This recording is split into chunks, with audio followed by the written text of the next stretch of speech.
and to punch his ticket to the playoffs. For me, I'm just trying to draw off that experience that I have now. Yeah, it's true. Like, if you look at the season, we haven't had the speed that we need, right? Like, if you have the speed, you're going to win races, you're going to put yourself in. We don't really have that at the moment. We don't have the wins. We don't have that to fall back on. But what we do have is experience. And what we do have, I think, is a good, calm attitude about when the intensity picks up and people make mistakes. We really want to draw on our experience and not have that. 36 drivers are ready to roll here in Richmond, Virginia, as the Aero 250 is live on the NASCAR Racing Network, and it's next. NASCAR Live Race Day is brought to you by Toyota. For the latest Toyota Gazoo racing information, visit tgrna.com. After crisscrossing the country for 17 races, tonight the regular season comes to an end. For those already in the playoffs, it's an opportunity to chase another win and build momentum. For those not yet in the playoffs, it's the last opportunity to become eligible to win the 2025 championship. Good evening, everyone, and welcome to Richmond Raceway and the NASCAR Racing Network's live coverage of the Aero 250 for the NASCAR Craftsman Truck Series. I'm Alex Hayden alongside Todd Gordon and Mike Bagley. And Mike, tonight is the only chance you got if you want to win a championship if you're not already playoff eligible. All eyes are on the cut line, Alex. There will be 10 drivers that will race for the championship after tonight. 8 are already locked in. Caden Honeycutt is the first driver that hasn't won a race that is in. He's in by 65. Jake Garcia is the driver that's on the cut line. He's in by 11. Ben Rhodes out by 11. Gio Ruggiero out by 21. Tanner Gray out by 69. That storyline will get a lot of attention over the course of the evening, but Todd Gordon, that falls into the category of, but wait, there's more. Yeah, when you look at this and go back through the points, let's go away from the cut line. Let's look at the top 10 in points here.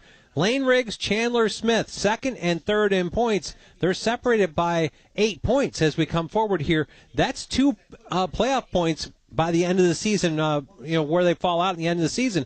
That could be 2 more playoff points for Chandler Smith if he could advance on that. You look at Grant Enfinger, Ty Majeski, Tyler Ankrum, Caden Honeycutt.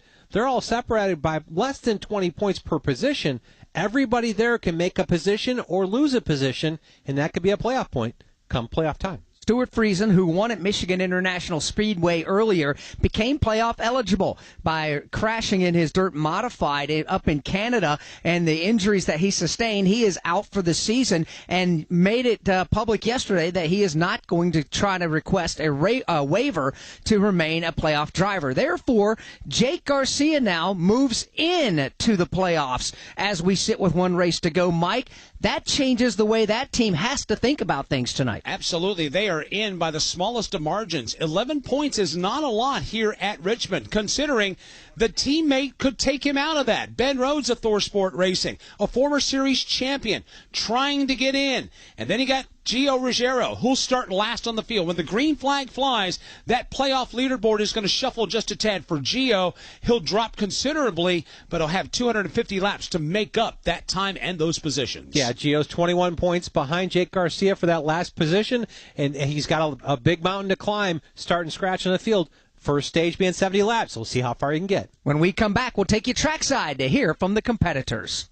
NASCAR history. What I learned from Ken Squire, Barney Hall, and Ned Jarrett, I could never repay. Ken never told me what to say or what not to say. I learned very quickly that I was never going to be another Ken Squire. I don't think anybody could rise to that level. Motor Racing Network's NASCAR Live presents podcasts 50 years of MRN. Jeff Gordon, A Colorful Career, the 1993 season, Junior's Journey, and more. Search for NASCAR Live on your favorite podcast platform. Now this is how you end a summer. Under the lights, surrounded by history, the driver's last shot at the playoffs, your last chance to see regular season action. Friday night, Xfinity lights the fuse. Saturday night, the Cup Series delivers the fireworks. This is Daytona. This is every weekend at Daytona International Speedway, August 22nd and 23rd. Get your tickets now at DaytonaInternationalSpeedway.com. From Richmond Raceway, this is the NASCAR Racing Network, the voice of NASCAR. Do you have $10,000 or more in credit card debt? Are you barely getting by making minimum payments? With credit card debt reaching all-time highs, National Debt Relief is letting everyone know about great debt relief options now available to help people with overwhelming credit card debt. These options may reduce a large portion of your credit card debt. Get a free debt relief consultation when you call 800-212-2828. 800-212-2828. That's 800-212-2828. Every time the siren sounds or lights flash, someone's life is on the line. At Wheelan Engineering, we know first responders carry that weight every day. That's why for over 70 years, we've led the emergency warning industry, designing and manufacturing the lights, sirens, and safety systems they trust right here in America. Because when the mission is critical, there's no room for second best.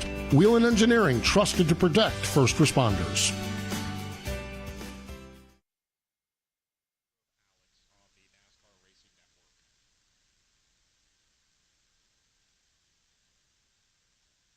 The NASCAR Racing Network is live here at Richmond Raceway. Drivers are congregating to be introduced to the crowd. Let's get you down there right now. Qualifying was held a little bit earlier today.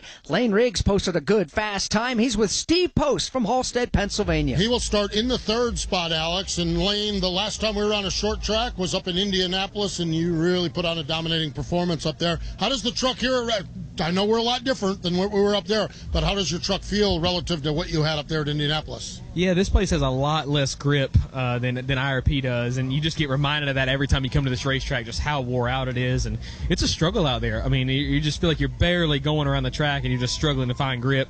I felt like we struggled with how our Ford F-150 felt, but on the time and averages and everything else, everybody says that I'm really, really good. So really the person that wins here at Richmond doesn't ever really feel good. They're just better than everybody else behind them. So hopefully we're in that category. I'm not really sure because we kind of had a issue to start practice on the splitter too hard, so didn't really get a good judge of what we were like on fresh tires, but on older stuff I felt like I was really confident. So many agendas here tonight where you're sitting at obviously getting another win. You're second in points. You're only 8 points ahead of your teammate Chandler Smith. What types of things, I mean, getting a win takes care of all of it, obviously. What types of things are you focused on here, along with momentum going into the playoffs as well? Yeah, right now, I mean, playoff points is the key, and winning the race is going to get us the most playoff points. Winning a stage is going to get us a lot. But finishing second in regular season points is going to get us pretty much as we could if we won by being in second spot over third. So pretty much just me and the 34 and the 38 are going to be racing hard tonight for points, and a good little friendly competition between us to try to better ourselves and be the best we can headed into these playoffs. But come home, have another strong day, even if we don't have the truck to win. Just maintain and just leave here knowing that we got all we could and we finished where we deserved. Lane Riggs starts tonight, third. Well, he drives the 34, and the 38 that he's referring to is his teammate Chandler Smith, who isn't too shabby on road courses or short tracks, especially here at Richmond. He's won here in NASCAR Xfinity Series competition, and he is one of the short track masters. He'll start sixth tonight. Let's get Chandler's thoughts with Chris Wilner of Carmel, Indiana. Absolutely, Mike. He is a short track master, the 2022 winner here. He's got a couple of Xfinity wins here. Chandler, what is it about Richmond that just kind of suits your driving style? Just low grip, similar to what I grew up racing on in the super late model world. So, no, Richmond's definitely been good to me in the past. So, going for 4 in a row here tonight. Feel like we have a solid number 38 Pete Store Ford F-150. Hopefully the changes we make going into the race will give us what we need to be to actually bring on the hardware. Starting sixth tonight, and I know the guys just mentioned, too, the fact that there is still something on the regular season championship with your teammates. So what's that battle going to be like, both of you guys starting in the top 10? I mean, yeah, but at the same time for me, it's more important to me to keep the win streak alive here than it is to finish second points. We win the race, we get 5 playoff points for that, so I'm focused on winning the race tonight. The points will sort itself out, but yeah, it'd be really, really cool for us to continue the streak. All about the win tonight for Chandler Smith, again starting in the 6th position. A bad finish at Watkins Glen ended a run to top 10s, but again, it's all about going to victory lane tonight for the 2022 winner. Lane Riggs, Chandler Smith drive for Front Row Motorsports. They've won the last 3 short track races. Chandler has won 2 of them. Gear up. Visit the NASCAR shop online to find all of your favorite officially licensed NASCAR product. The NASCAR Shop is the official online store of NASCAR and your destination for all of your favorite hats, t-shirts, die-cast, and more. Whether tailgating, home gating, or anything in between, visit NASCAR.com/shop for the widest assortment and best selection of NASCAR gear today. Want to know the latest with short track racing around the country?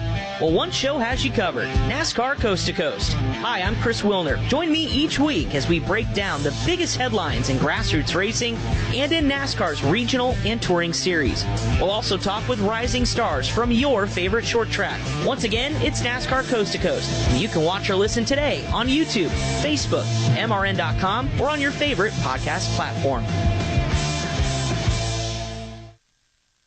Tonight's race, 250 laps, 187.5 miles. Stage breaks will come at laps 70 and 140. From Richmond Raceway, this is the NASCAR Racing Network, home of the tough trucks of NASCAR.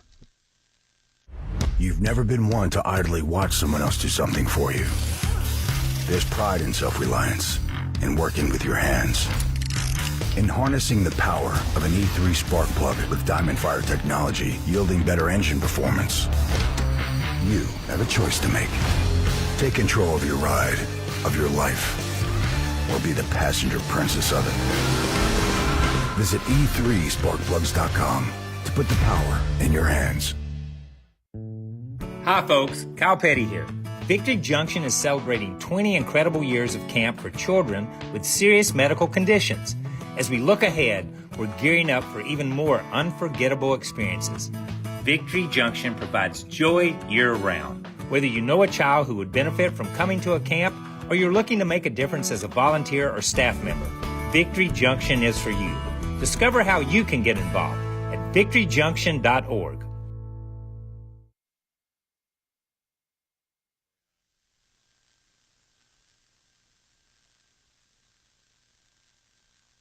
We are back at Richmond Raceway, the NASCAR Craftsman Truck Series, getting ready to go racing under the lights tonight in the Aero 250. The winningest driver this year in the NASCAR Craftsman Truck Series is Cory Heim. He's won at Daytona, Las Vegas, Texas, Charlotte, at Lime Rock on the road course, and at the road course at Watkins Glen last weekend. He's looking for short track win number 1 of 2025. Let's get his thoughts. He's with Steve Post. He is on the pole position, going to lead us to green here. Cory, Mike Bagley just listed all your wins, and what we don't have is a short track. What do you need to do tonight to put a short track on that win list?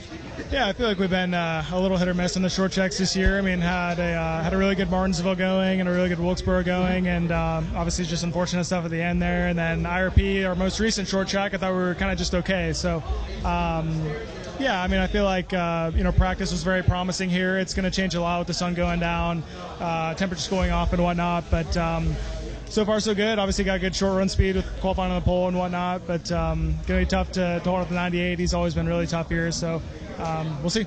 How do you manage tires at this racetrack? What do you have to tell yourself over the course of a run? I think just staying under the tire for the most part is the biggest thing. just kind of going that 80%, 90% rather than most tracks. You can kind of go 100 at least for a couple laps. I truly feel like every time you slip or slide a tire here, it's detrimental in the long run. So track position certainly helps with managing that. So that's a good start for us, and try to manage it. Cory Heim going to lead us to green here tonight in Richmond. He is going to be a driver people are going to say he's going to be one to beat, but so is Grant Enfinger, who qualified fourth. He's got a win here in the trucks at Richmond Raceway. He's poised and ready to try to bust back in the W column. He's with Chris Wilner. Yeah, and that win here at Richmond came back in 2020. Grant, you start fourth, and I know over the last week we were a little bit in limbo what was going to happen points-wise, but you guys are locked in on points. How does that change the approach today on the cutoff race to the playoffs?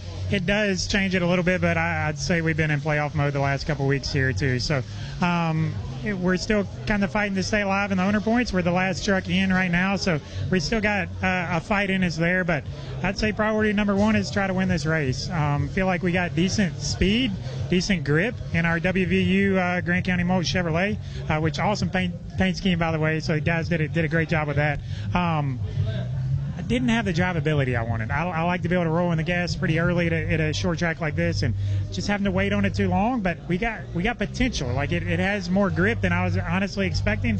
Just need to work on the drivability a little bit. But I know Jeff threw a couple things at it here for the race, and we got a good starting spot, so hopefully we can keep it up front all day. Tire management is huge, but what's going to be the challenge? You guys practiced and qualified in the heat of the day, and now the sun's going down, the track's cooling down. How big of a change is that? Yeah, I don't know to me it feels a little bit different here this year.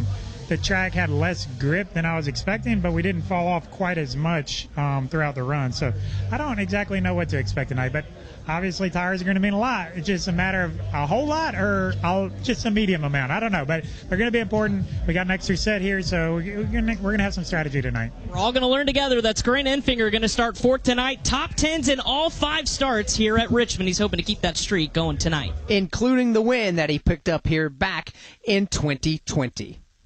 Hey, I hear you think podcasts are all about true crime, huh? Well, wise guy, the iHeartRadio app's got all kinds of podcasts. We got stuff you should know and stuff they don't want you to know. We got Bobby Bones, Big Boy, and Lou Later. We got SpongeBob Binge Pants and Exotic Erotic Story Time. We got Doughboys, Two Dudes in a Kitchen, Green Eggs and Dan.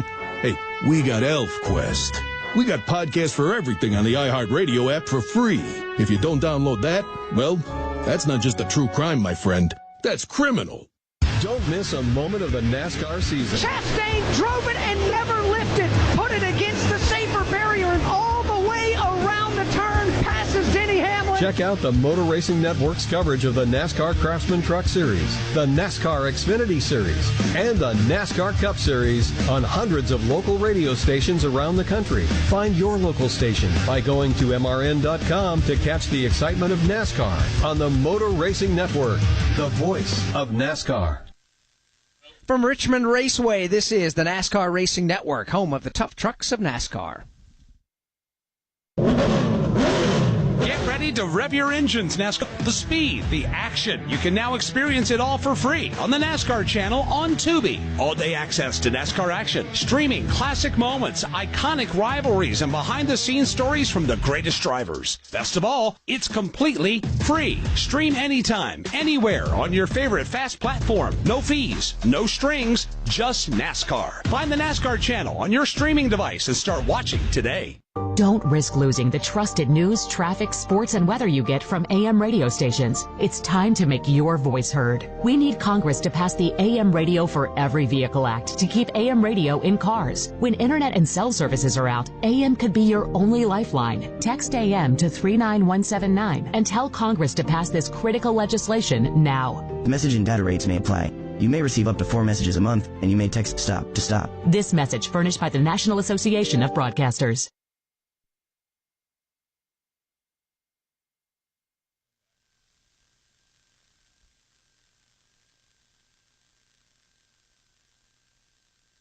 Back here at Richmond Raceway, drivers being introduced to the crowd, walking back down the pit lane to their trucks, and Steve Post has intercepted one of said drivers. One of the drivers we just talked about as far as the playoff bubble, he's got some work to do. 21 points away from the cut line is Gio Ruggiero, and unfortunately, Gio, you had a problem. What happened with the truck that you didn't get a qualifying run, and how does that alter how you approach this race then?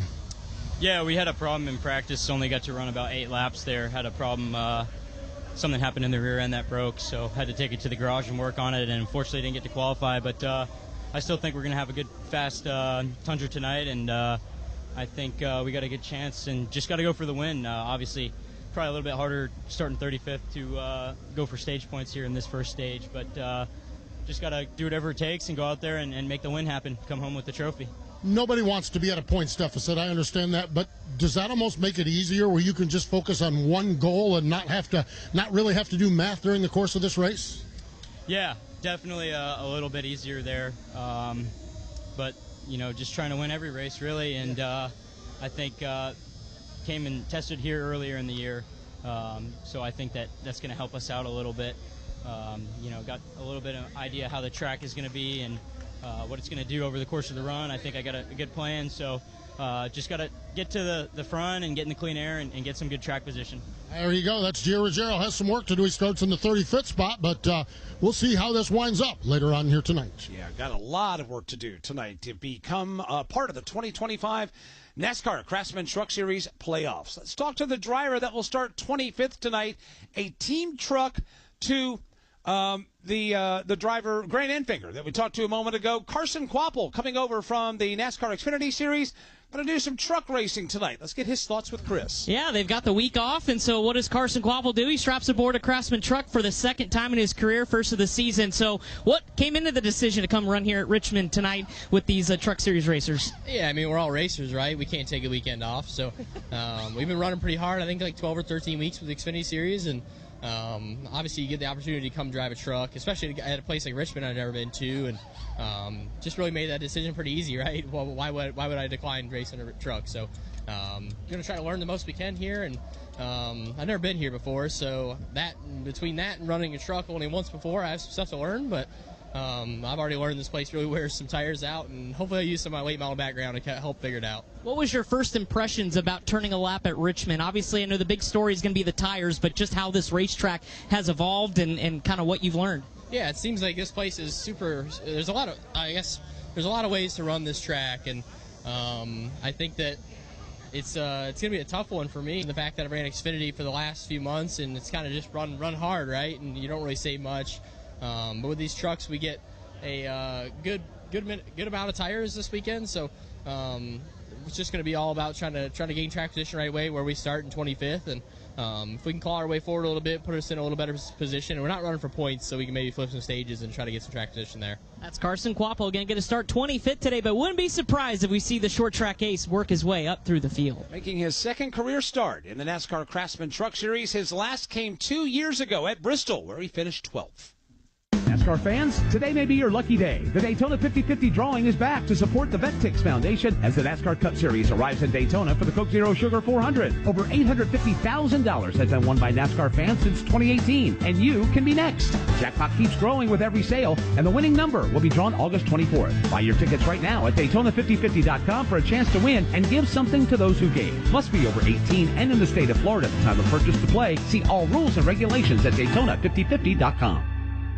We are the voice of NASCAR. The green flag is in the air, and we are underway. The Great American Race. The Motor Racing Network. NASCAR Cup, Xfinity, and Craftsman Truck Series Racing live on your hometown radio station and MRN or NASCAR.com. Martinsville, Talladega, the Chicago Street Course. We have the side-by-side action and last lap passes for the win. Photo finishes. Ryan Blaney will win. The voice of NASCAR, the Motor Racing Network. Tonight will be the 17th time the NASCAR Craftsman Truck Series will race here at the Action Track. 3 former winners in the field, Grant Enfinger, Chandler Smith, and Ty Majeski, who took the checkered flag 1 year ago. From Richmond Raceway, this is the NASCAR Racing Network, home of the tough trucks of NASCAR. Losing the trusted news, traffic, sports, and weather you get from AM radio stations. It's time to make your voice heard. We need Congress to pass the AM Radio for Every Vehicle Act to keep AM radio in cars. When internet and cell services are out, AM could be your only lifeline. Text AM to 39179 and tell Congress to pass this critical legislation now. The message and data rates may apply. You may receive up to 4 messages a month, and you may text STOP to stop. This message furnished by the National Association of Broadcasters. The thrills of NASCAR racing from over 55 years of Motor Racing Network broadcasts. Bobby Allison brings the race car right down in the middle of the track, crosses the start-finish line, and he will win the 24th annual Daytona 500. Bill Elliott wins the Hooters 500. Alan Kulwicki, 1992 champion. MRN Classic Races. In the whole pack, steaming for the finish line, Dale Earnhardt wins the Winston 500. Find all the classic moments on MRN Classic Races on any podcast platform.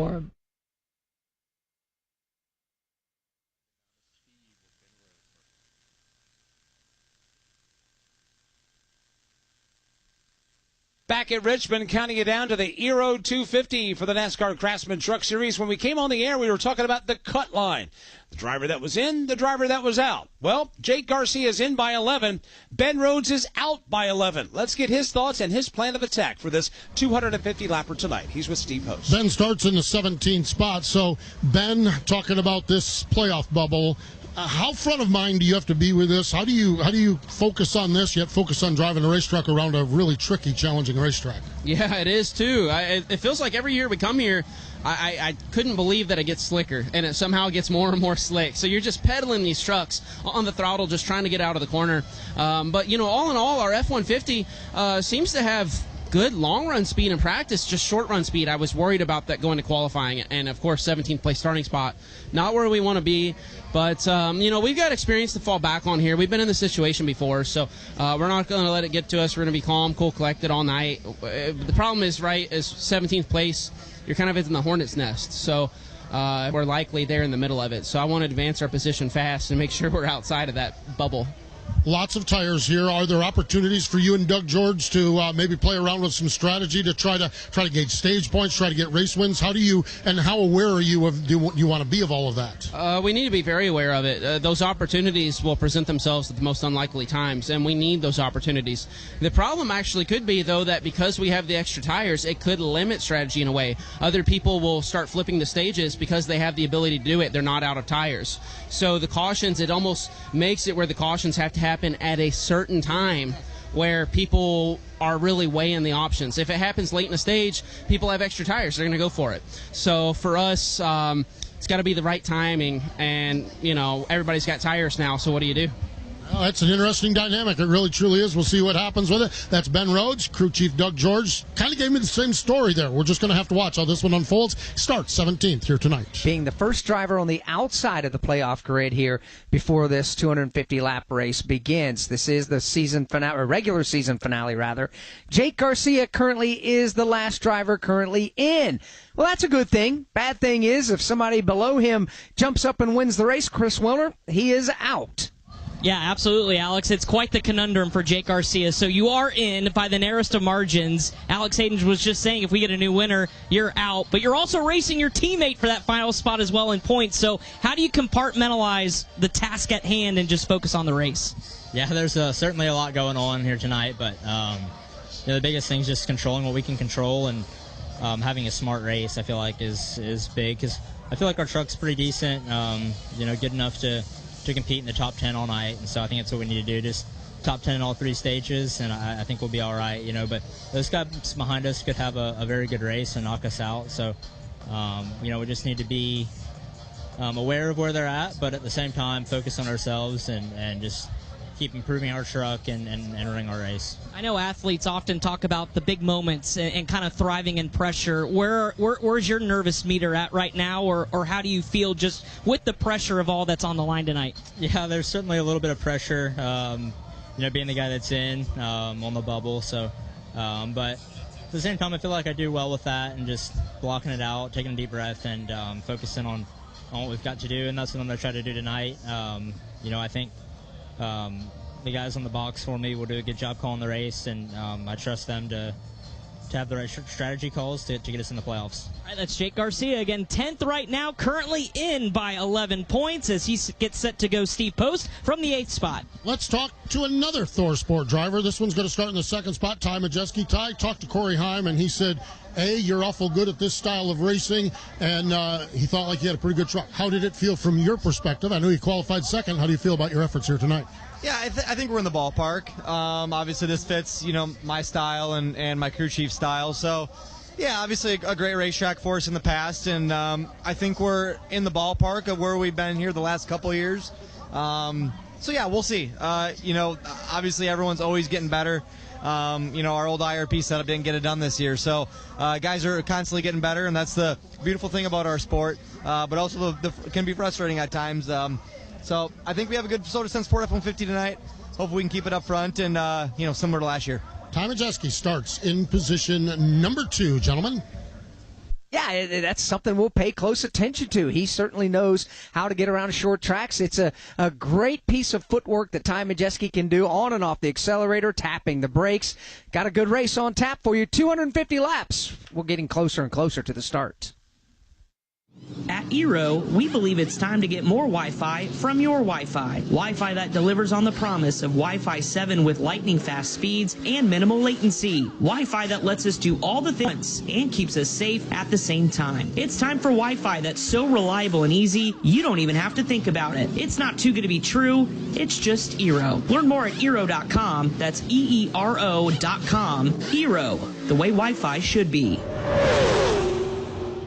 Looking for motorsports coverage you can't find anywhere else? Look no further than the Motor Racing Network's lineup of weekly podcasts. NASCAR news and interviews on NASCAR Live and NASCAR Live Wide Open. NASCAR Cup Series Insight on Crew Call. NASCAR Grassroots Racing News and Talk on NASCAR Coast to Coast. And Sprint Car Talk on Wing Nation. All these and more available on podcast platforms and MRN.com. From Richmond Raceway, this is the NASCAR Racing Network, home of the tough trucks of NASCAR. Get ready to rev your engines, NASCAR fans. The thrill, the speed, the action. You can now experience it all for free on the NASCAR channel on Tubi. Feel the adrenaline with a library of unforgettable races from Daytona to Talladega. It's a front row seat to NASCAR history. Best of all, it's completely free. Stream anytime, anywhere on your favorite fast platform. No fees, no strings, just NASCAR. Find the NASCAR channel on your streaming device and start watching today. Looking for motorsports coverage you can't find anywhere else? Look no further than the Motor Racing Network's lineup of weekly podcasts. NASCAR news and interviews on NASCAR Live and NASCAR Live Wide Open. NASCAR Cup Series Insight on Crew Call. NASCAR Grassroots Racing News and Talk on NASCAR Coast to Coast. And Sprint Car Talk on Wing Nation. All these and more available on podcast platforms and MRN.com.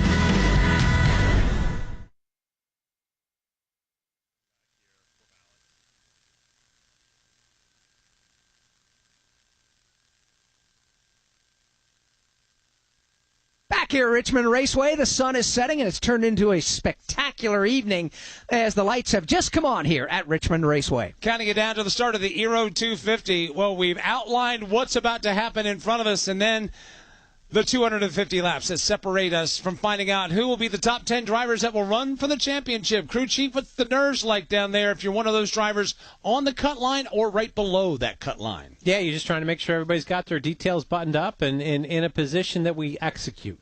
That's the biggest part, is execute the race. And that goes from driver to crew chief to pit crew all the way through.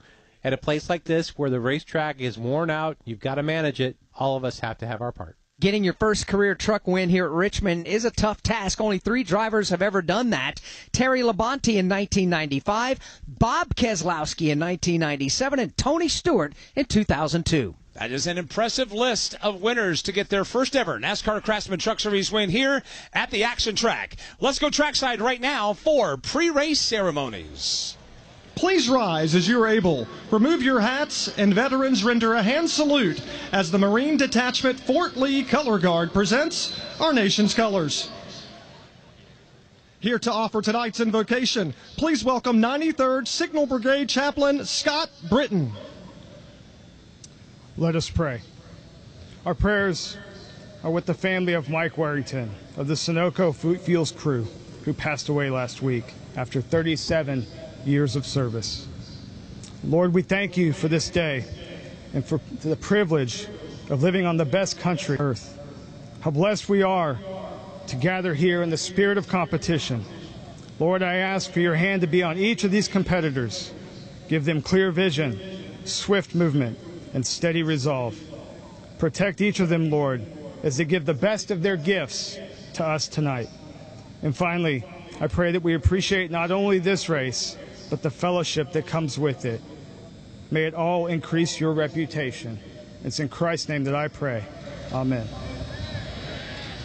Here to perform our national anthem, please welcome Miss Virginia 2025, Madison Whitbeck.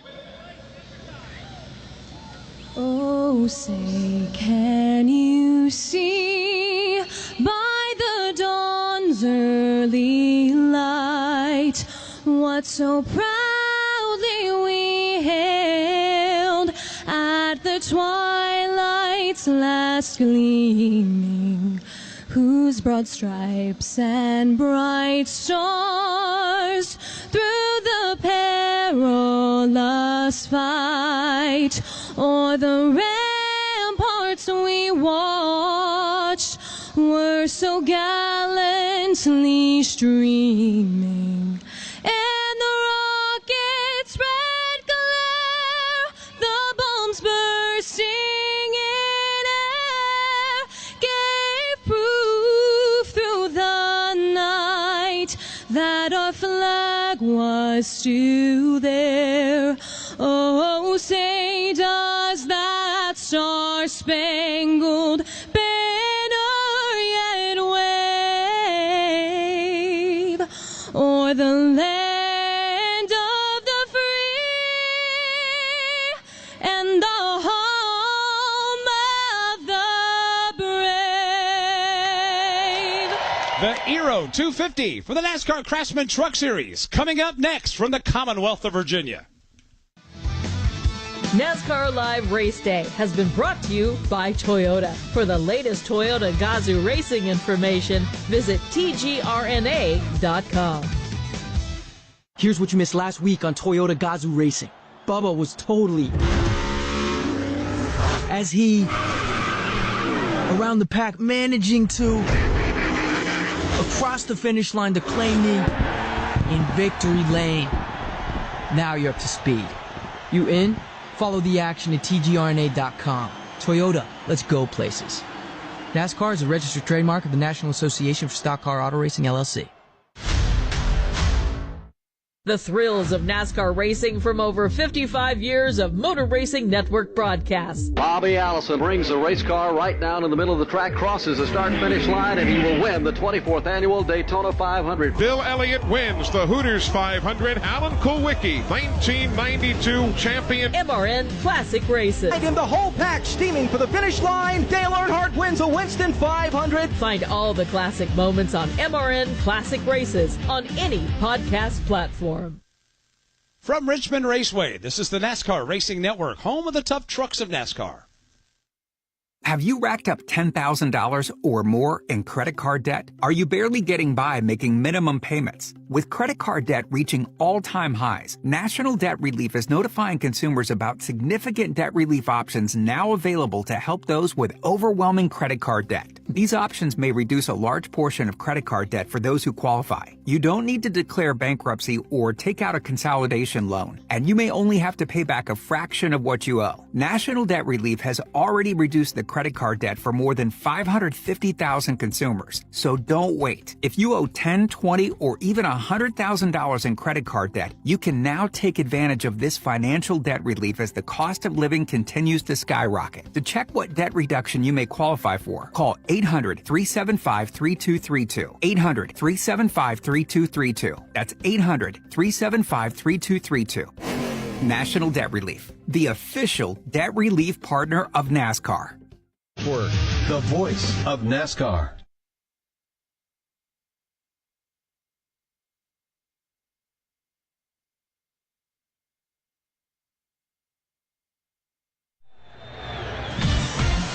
Live on the NASCAR Racing Network. It's the NASCAR Craftsman Truck Series. Let's get a big thumbs up. Get ready to rock and roll past the race cars today, pal. Well, boys, let's execute. Have a good day.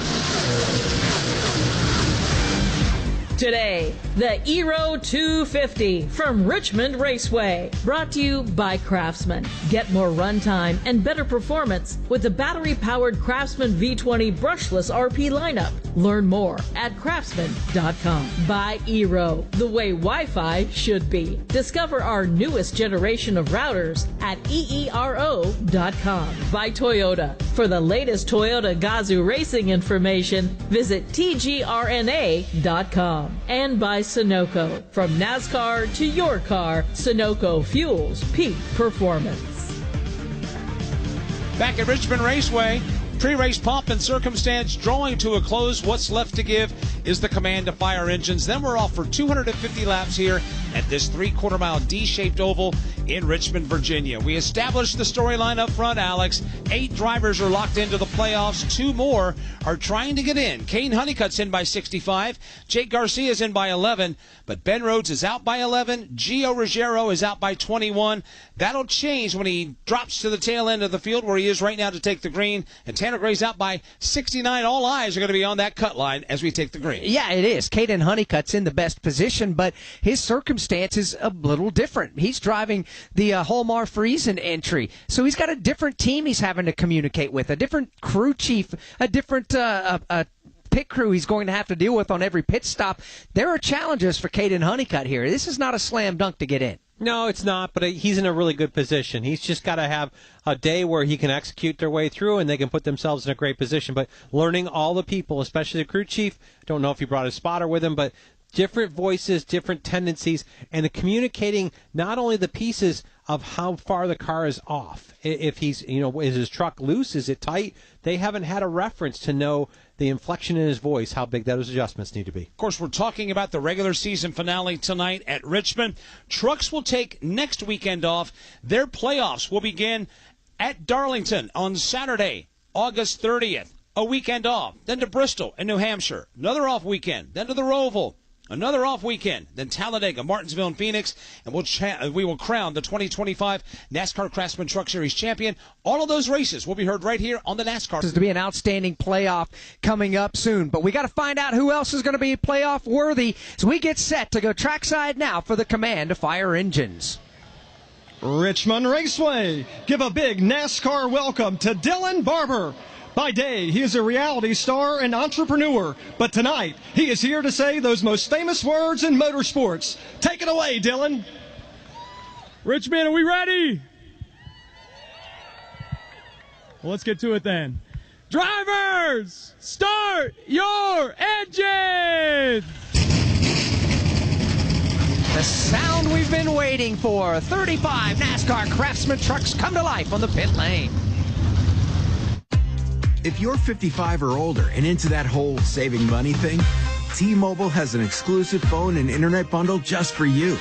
Right now, get 2 unlimited phone lines plus 5G home internet for just $30 each per month with autopay, plus taxes and fees.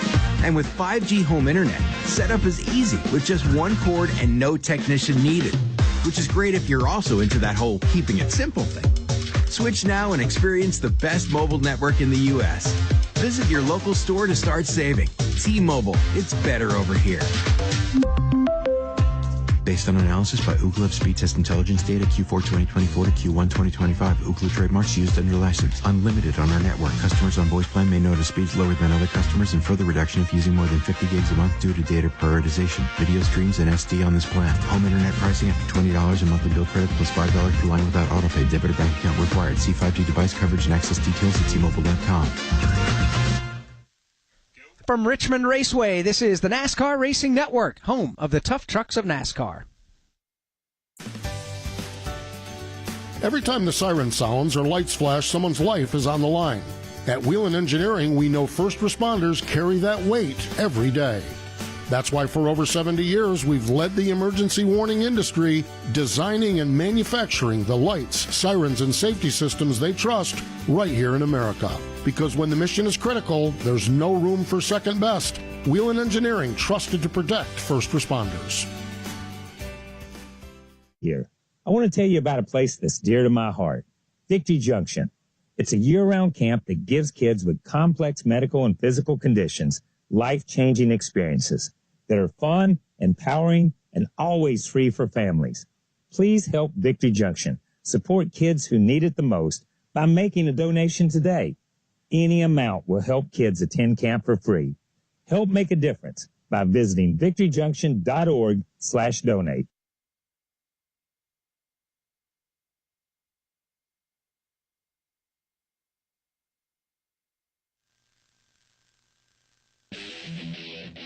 Now, here's the starting lineup. After qualifying today, Gio Ruggiero will start 35th. He did not get a qualifying lap due to a problem with the truck. Clayton Green will start 34th. Ryan Roulette goes 33rd. Caleb Costner starts 32nd. And Stephen Malazzi goes 31st. Tony Breidinger will start in the 30th position tonight with Matthew Gould in 29th. Frankie Muniz will roll off in 28th. Nick Lights will start 27th. Corey LaJoie's in the field tonight. He'll roll off from 26th with Carson Kvapil of Junior Motorsports in the NASCAR Xfinity Series, making his second truck start tonight in the 25th spot. Patrick Starpoli will start 24th. Spencer Boyd is your 23rd starter. Andres Perez will start 22nd. And Rajah Caruth will roll off in 21st. Matt Mills will go 20th. Brent Cruz starts 19th. Tanner Gray is the 18th starter. Ben Rhodes will go from 17th. The 16th starter is Tyler Ankrum. Starting 15th is Luke Fenhouse. Connor Mozak will start 14th and Bailey Curry 13th. Dawson Sutton qualified 12th, and Caden Honeycutt starts 11th. Daniel Hemrick will start tonight in the 10th position. Eckes, he's back in the series. He's driving for McAnally Hilgeman Racing. He'll start in 9th. Jake Garcia will start in the 8th position. 7th starter, Matt Crafton, former series champion.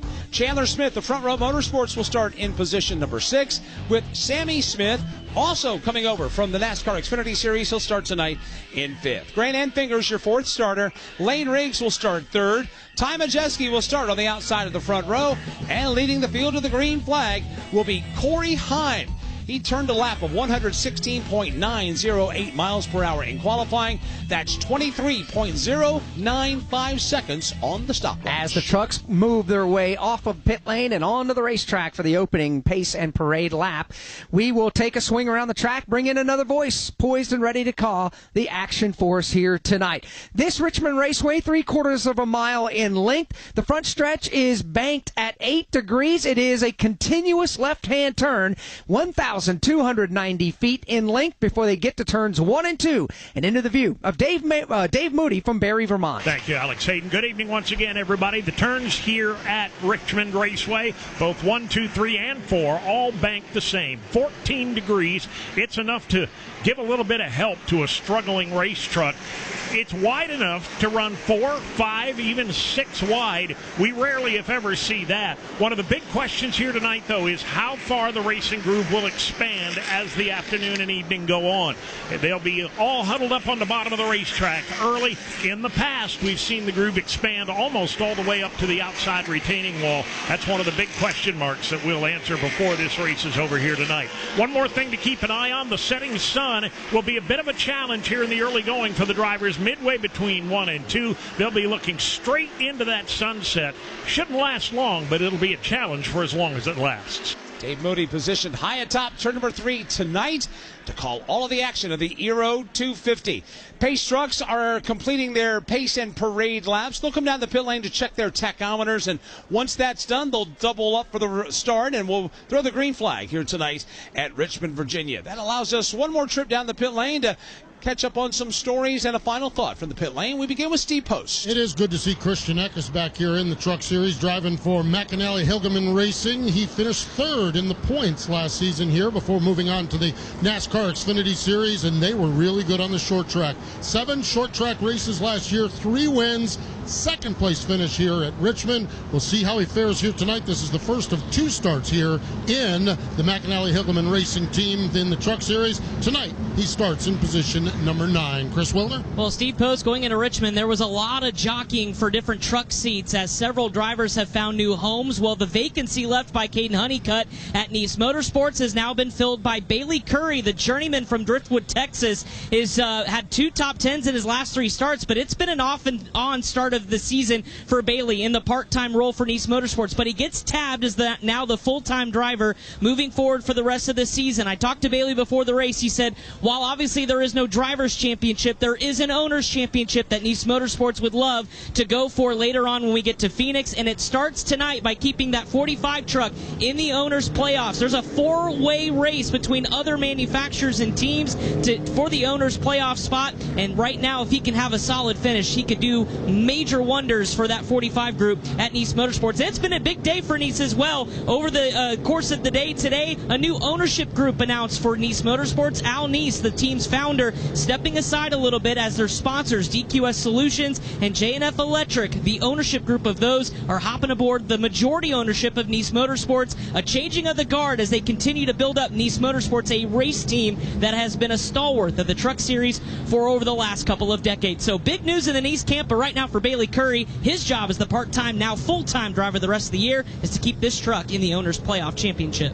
Items that have come out in the last couple of weeks in the NASCAR Craftsman Truck Series, that ownership change for Nice Motorsports. The trucks have come down pit road. They have checked their tachometers, and right now the field is lined up double wide behind the Toyota Supra safety car, and they will get the indication one more lap around, and then we'll fly the green flag here tonight. And get set to put them underway for 250 laps. That is the advertised distance for the Euro 250 for the NASCAR Craftsman Truck Series. Cory Heim, who won pole position, will elect to start the race on the outside lane. He just made the move up and went to the outside there. So Cory Heim will choose his lane right off the bat and say, okay, Ty Majeski, you go to the bottom of the front row. Cory Heim taking that spot that Alex referenced on the outside. Ty Majeski surprisingly winless so far in 2025. He'll look to restore some glory, maybe double up. He won this race a year ago, and Ty Majeski right now will start on the inside of row number 1. NASCAR Craftsman Truck Series racing, always exciting here at Richmond Raceway. So glad you're spending your Friday evening with us here on the NASCAR Racing Network. At night's end, we will decide and determine the 10 drivers that will race for the 2025 NASCAR Craftsman Truck Series Championship. Pace car's about to hit pit road, and for the start of the Aero 250, Goldsboro, North Carolina's Alex Hayden. Here they come up off of turn number 4. Rich Keeter on top of the flag stand looks them over closely. Green flag goes in the air, and the NASCAR Craftsman Truck Series regular season finale is underway. From the outside lane, it's the red and black Toyota. Up front, Cory Heim shows the way. He has the advantage. He will take sole possession of the lead as they make their way off turn 2 and down the back straightaway. One truck gets shoved up out of the groove, loses a handful of spots. That's the Daniel Hemrick machine. He's back underway. No, he's not. He goes way high again. There's a problem on the Daniel Hemrick truck. Yeah, Daniel Hemrick has dropped anchor already. He can't turn the truck to the bottom of the racetrack. It skated up on him in turns 1 and 2. Now he's on the outside of a 3 wide, still dropping anchor. They are 3 and 4 wide underneath him, and he is just plummeting to the back of the pack. Front of the field, Cory Heim has the lead by 3 truck lengths over Ty Majeski. The battle for 4th was somewhat physical a moment ago. Lane Riggs drove Matt Crafton all the way down to the inside of the racetrack. Crafton had no choice but to yield the spot. They settled things down for the moment. There's a serious problem on the Daniel Hemrick truck. Sparks coming out from under the right side of that machine. Maybe a right front suspension issue. He has fallen all the way to the back of the pack. I expect we'll see him on pit road momentarily. Yeah, this is not the start that Daniel Hemrick was looking for. He's already locked into the playoffs, but he was trying to get a checkered flag here tonight. Had the opportunity to come to pit road. He did not take that. He is 4th from the back of the pack right now as the leaders exit 2. Down the back straightaway, headed for 3. It's Cory Heim by a healthy couple of truck lengths over Ty Majeski. Then it's 5 more back to Grant Enfinger, 2 more to Lane Riggs, who is in the number 4 spot. Another 4 truck lengths back to 5th place running Matt Crafton. Then the battle for 6th is on. Christian Eckes, Chandler Smith is in that mix as well in turn 2. Eckes in the extra truck, if you will, for McAnally Hildeman Racing, painted up like the livery of the late Shiggy Hattori, paying tribute to him here tonight, running his old number, the number 16. Chandler Smith will slide through, and the lane is opened up for Sammy Smith to take a peek as well. Let's get an update on the Daniel Hemrick truck. Chris, what's the problem? Well, that truck's still lifting around the racetrack, Mike. The thing is, Daniel Hemrick thinks it's a flat tire. The crew, under the leadership of Kevin Bellicourt, who's calling the shots, think it may be something worse. The crew has pictures truck that's going around right now trying to diagnose what's going on. Hemrick wants to come to pit road. The team saying stay out for now as much as you can while they try to diagnose what's going on. But certainly that truck not handling it, not driving with any sort of speed as he just kind of limps around the racetrack. He mentioned, Chris Willard does, Todd, that there are pictures, still shots of these trucks at speed that get basically sent to the pit boxes. How does this system work? Yeah, each of the OEMs has their own photography group, and they'll be put in certain places around the racetrack. Sometimes the inside, sometimes the outside. You might have multiple. They actually wirelessly transmit that back to a server base. And that's something that, with the high-speed internet that's available to all these teams on pit road, you can get to your OEM's database and you can look at your truck. Now, it may be 2 laps delayed getting to your pit box, but you'll have live pictures that you can start to study where the heights are and what the tires look like, what the fenders look like, the splitter looks like, to try to diagnose what's going on. Well, what would be the thought process? Daniel has fallen to the 33rd position. He's 17 seconds behind the race leader. As the leaders are in middle of 3 and 4, he's at the start-finish line about to lose a lap. Yeah, but I mean, if he comes to pit road, I'm going to need time to really look at it there. And if I don't know what's wrong or where to go, I'm going to have to research that there. And we may not be able to see it when it's not at compression like it is on the racetrack. So the pictures that are on the racetrack are going to be much more telling of what we're fighting. As the leader continues to be Cory Heim, they are on the same straightaway now of that Daniel Hemrick truck that continues to limp around off the pace. Hemrick is the leader. He's got a truck length and a half over second place Ty Majeski, Dave, and then it's a huge gap back to the third place battle. That's where Grant Enfinger and Lane Riggs are. Yeah, the front two have gotten out of Dodge. There's no question about that. About a third the straight. Oh, there goes the front on the Daniel Hemrick machine. Right front tire is down. Shower of sparks. Keeps it off the fence as the leaders motor pass. And he can't get to the entrance of pit road because the leaders were passing him to the inside. At a snail's pace, he'll crawl by to the outside of the racetrack, and he is at a greatly reduced rate of speed with that truck spitting sparks coming across the line. He's lost one lap. He'll probably lose another before he gets to pit road. And Daniel Hemrick is in trouble right now at lap 11 with a flat right front tire, Alex. The rest of the field has gone by. He can now tug the steering wheel to driver's left to get that truck down at the bottom of the racetrack.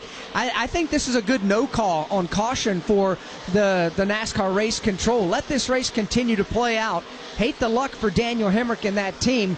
But Chris Wilner, they're just simply waiting on pit road to get that truck back to them. Yeah, they are. And Daniel Hemrick said that the truck was on the splitter just about a lap before the right front went down. So some sort of suspension failure had that truck just all the way down on the right front splitter. And of course now the tire issue. Daniel Hemrick now lifting that Chevrolet with the Napa colors down pit road. He's going to come to the attention of his crew. They're going to jack up the right side of the race truck and address the right front. But certainly going to lose more than just a couple of laps as they again try to look underneath the right front and diagnose the suspension issue.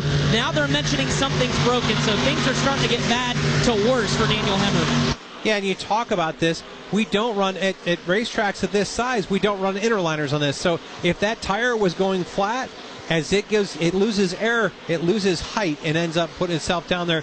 Drug it all the way around the racetrack. You could see sparks out of it. The 19 truck of Daniel Hemrick behind the wall to work on it. Yeah, they have changed the right front tire, and he has turned the truck into the cut-through right there on the pit lane.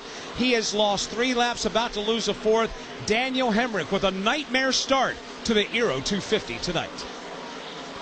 NASCAR fans, today may be your lucky day. The Daytona 50/50 drawing is back to support the VetTix Foundation as the NASCAR Cup Series arrives in Daytona for the Coke Zero Sugar 400. Over $850,000 has been won by NASCAR fans since 2018, and you can be next. Jackpot keeps growing with Ever. Will be drawn August 24th. Buy your tickets right now at Daytona5050.com for a chance to win and give something to those who gave. Must be over 18 and in the state of Florida at the time of purchase to play. See all rules and regulations at Daytona5050.com.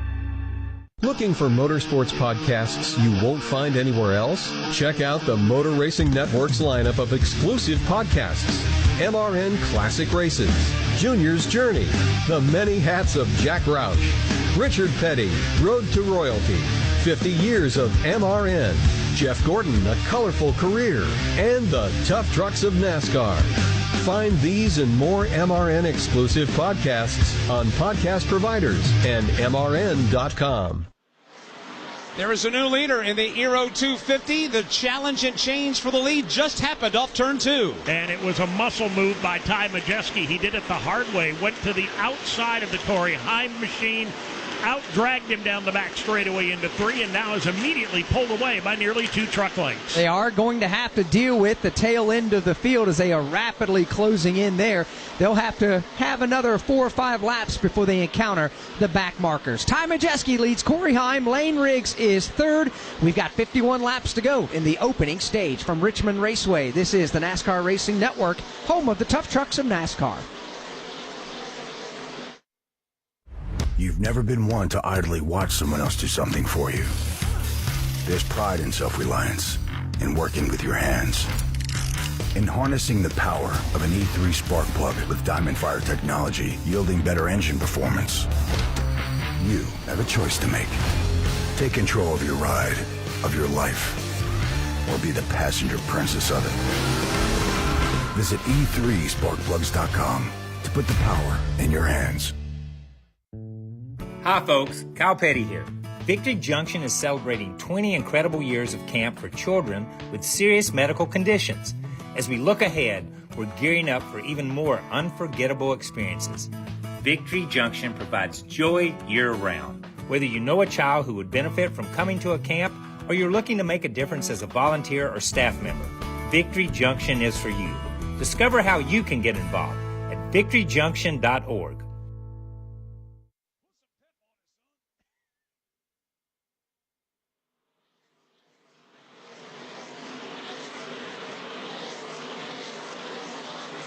Back here at Richmond Raceway under the green flag, 48 to go here in the opening stage of tonight's Euro 250, the regular season finale for the NASCAR Craftsman Truck Series. Ty Majeski still the race leader. Right now, let's pause 10 seconds for station identification on the NASCAR Racing Network.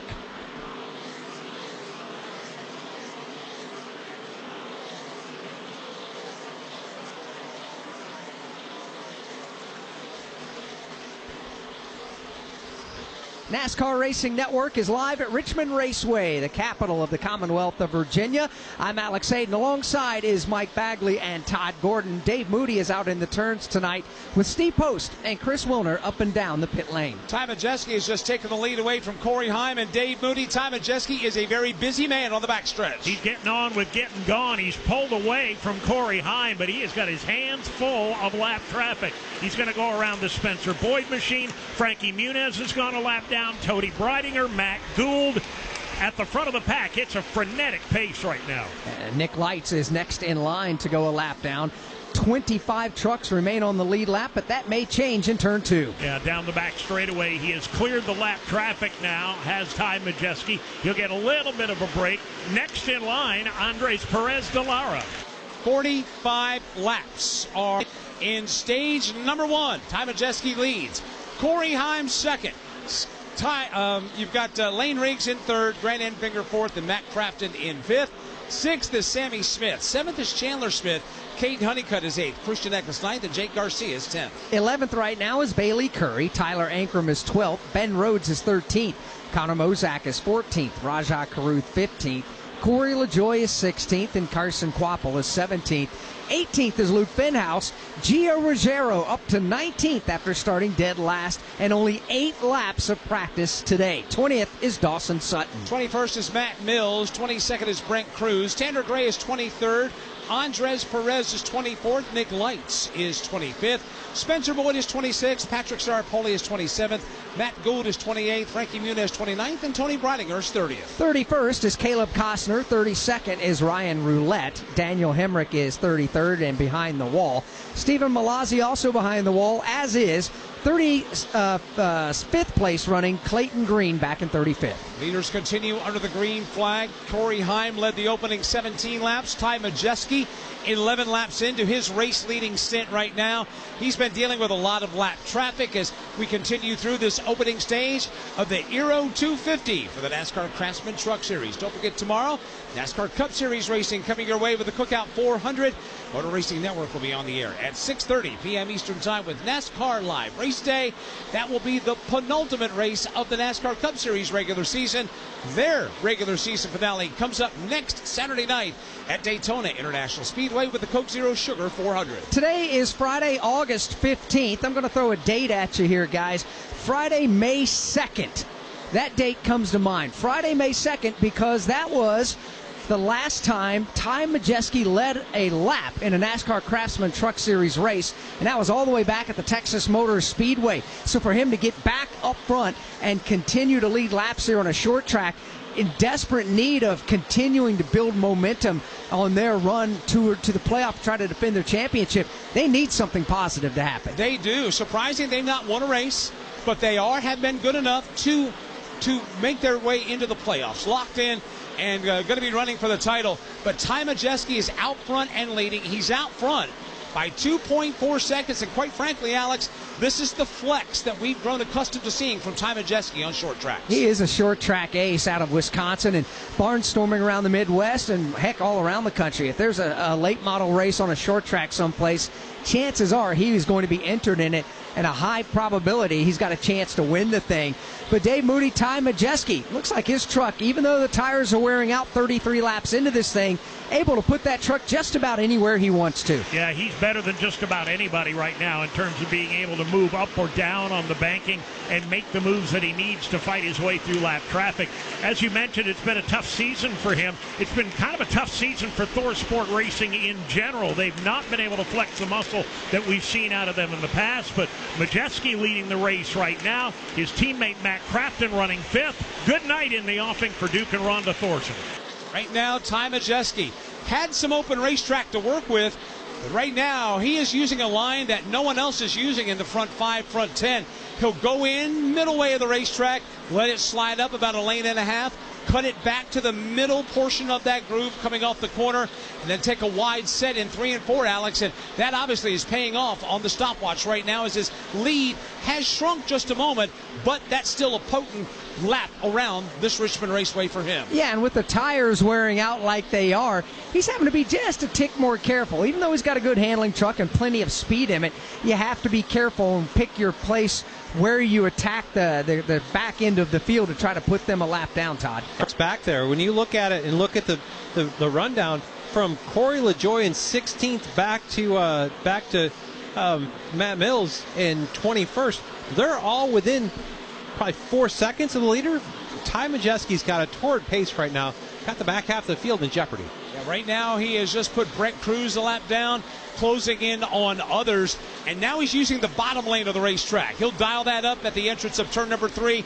Matter of fact, he'll keep that truck to the bottom of the racetrack as he goes to put a lap on Mac Mills. To the inside of Mills, he'll go off the end of the front straightaway. Outbreaks him on the entry of turn number 1, drives smartly underneath, and now pulls away down the back straightaway. He continues to show the way by a comfortable margin. Ty Majeski dealing with the lap traffic and still and all pulling away from Cory Heim. He could be a candidate of who's getting it done. As a matter of fact, let's take a look at who's getting it done right now out on the track, presented by Craftsman. Mid-project regret syndrome? Not on your watch. Power up your DIY game, literally, with the Craftsman V20 lineup.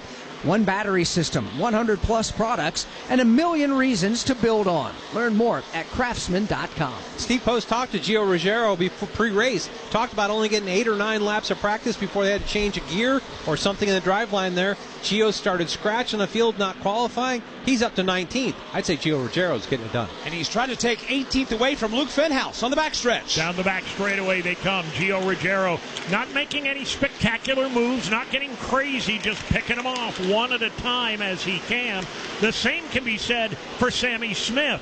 He didn't show a lot in the first 20 laps or so, but as of late, he's picked up the pace. He just took the number 4 spot away from Grant Enfinger. For more on Gio Ruggiero's opening 40-lap run, here's Chris Wilner. Well, yeah, you guys mentioned it. The speed and the positions gain looks good, but the problem is the torrid pace for Ty Majeski. That race leader's starting to grow a little bit bigger in the rearview mirror for Gio Ruggiero. Just overheard over the radio, spotter Frankie Kimmel trying to tell Gio where to run and where the lap time is optimized for his Toyota. But they told him you have to go. We cannot afford to go a lap down early here. We need to stay on the lead lap at the end of stage number 1. So Gio trying to drive for all his might, doing a nice job, but having to search for some speed around this racetrack to keep Ty out the back windshield. Driving for his life right now because Ty Majeski has closed in on the back bumper of Gio Ruggiero, about to put him 1 lap down with 28 laps to go in the opening stage.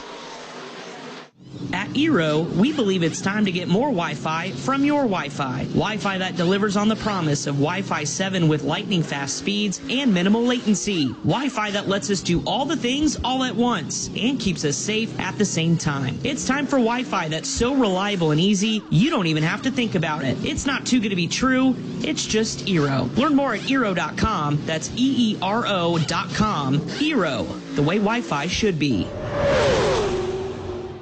The Tough Trucks of NASCAR, an exclusive podcast from the Motor Racing Network. Ron Hornaday, green flag is in the air, and he will take the field quickly to turn 1. Relive the moments of the NASCAR Craftsman Truck Series from its debut in 1995. Checkered flag in the air, Skinner wins. Been the inaugural for the NASCAR Truck Series by Craftsman. The legends of the NASCAR Craftsman Truck Series. Todd Bodine wins 4 in a row on super speedways. The Tough Trucks of NASCAR, available on podcast platforms and MRN.com. Ty Majeski is rolling right now. He has put Gio Ruggiero a lap down. Now he'll swing to the inside of his ThorSport teammate Luke and put him a lap in arrears. That leaves 17 trucks on the lead lap with 25 laps to go in the opening stage. From Richmond Raceway, this is the NASCAR Racing Network, home of the Tough Trucks of NASCAR.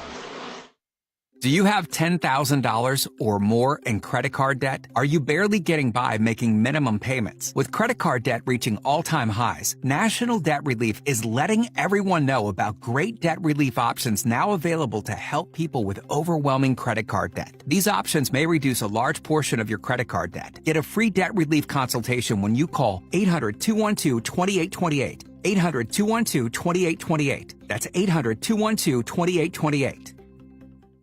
Radio station and MRN or NASCAR.com. Welcome to more. Green flag is in the air. More action. Photo finish. More awesome. More smoke. More sizzle. More soar. More roar. More friends. More family.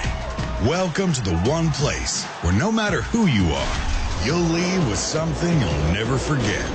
Welcome to NASCAR.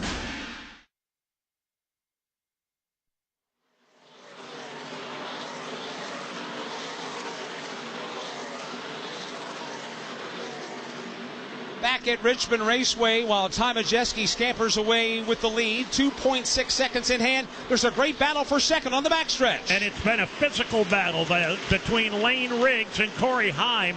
Riggs got the second spot away. Heim tried to take it back coming off two, and Riggs took him all the way to the inside wall. But Riggs is able to get away from Cory Heim. He'll open up a truck length and a half or so as everybody continues, Mike, to chase Majeski. Yeah, Majeski now closing in on more lap traffic. Dave called it a torrid pace, and that's exactly what it is here in the early going as Majeski again now diving to the inside of Corey LaJoie to put him a lap in arrears, and that's the 17th place truck. I want to welcome to the broadcast the head of marketing for Aero, Laura Levine, here in the Aero 250. How are you this evening? I'm doing great, and I'm so happy to be here. Yeah, first of all, thank you for the spectacular weather. It's been outstanding. I know you're in charge of that, so thank you for that. But for those that don't know, what is Aero?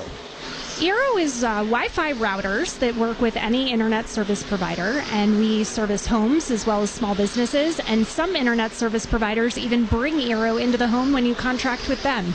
It provides fast, reliable Wi-Fi, and it's secure, and most importantly, you can control it all from our Aero app.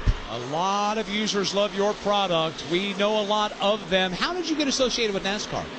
There are a lot of similarities between having fast Wi-Fi and amazingly fast trucks. So it makes sense for us to partner in the fastest sport on the planet, in my opinion.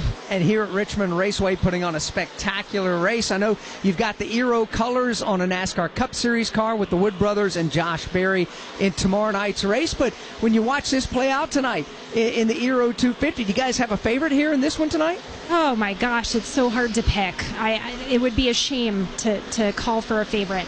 But I will say, seeing the Aero logo, the largest Aero logo ever down on the field there, it's exciting. So no matter who wins, we're pumped. Absolutely right about it. How can folks learn more about Aero? So they're definitely going to want to check out Aero.com, or you can find us at many fine retailers, including Amazon.com, Best Buy, and of course Target. We do love the product. That's the truth. And our producer Julian, he's showing you the app right now. He's a big fan of it as well. Thank you to you and your entire team at Aero, not only for putting on a great race, but being great supporters and wonderful products. Thanks so much for having us. We're loving every minute of it. Absolutely. That's Laura Levine, head of marketing from Aero. 15 laps to go in the opening stage, and Majeski and putting them down. His lead is now 2.8 seconds over Lane Riggs, and he now steps to the outside of Rajah Caruth to put Rajah a lap down, leaving 13 trucks on the lead lap, Dave. This pace is incredible. There is just no mercy being shown by Majeski here tonight. He's got the car he's been wanting all season long, and he is putting it to work. He hasn't cut anybody a break. He's just powering around them on the outside. Yeah, it's a strong run here as we continue to put laps on. Todd, the pace has dropped somewhat, but it looks like for the most part, these trucks are hanging on pretty well here deep in a green flag run. They are, but keep in mind the trucks are on a different tire than what we saw the Cup cars earlier in practice and qualifying.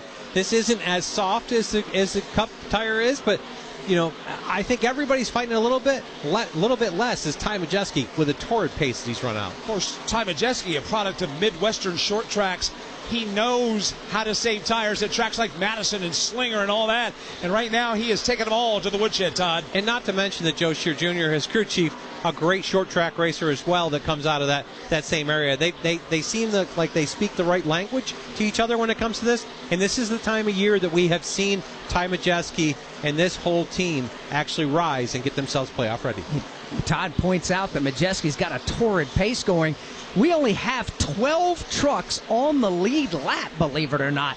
That's how strong the Majeski truck is. He's opened up a 2.8-second lead on second place Lane Riggs, but the last truck right now on the lead lap is Tyler Ankrum. And Ankrum, well, Mike, he's not too far from having the Majeski truck right on him. He is in the crosshairs, and with 12 laps to go, Alex, it's very possible we may only have 10 trucks on the lead lap by the end of this stage. Right now, here comes Ty Majeski. For the moment, Dave, he's got some breathing room, but he's also hammered down trying to catch the Ankrum truck. Yeah, it doesn't look like he's laying back and taking advantage of that breathing room. He stays on it, goes to the whip, trying to run down Tyler Ankrum and 3 other trucks dead ahead. They come up off of turn number 4. Ankrum's trying to get up and around one of the other trucks, the slower trucks of Frankie Muniz, who's already a lap down, try to give himself a bit of a buffer between himself and the race leader. Tyler Ankrum's got to go. He's got to give it everything he's got and maybe 10% more. He goes to the outside of the slower truck of Frankie Muniz, drives around him. Now as they head to turn 3,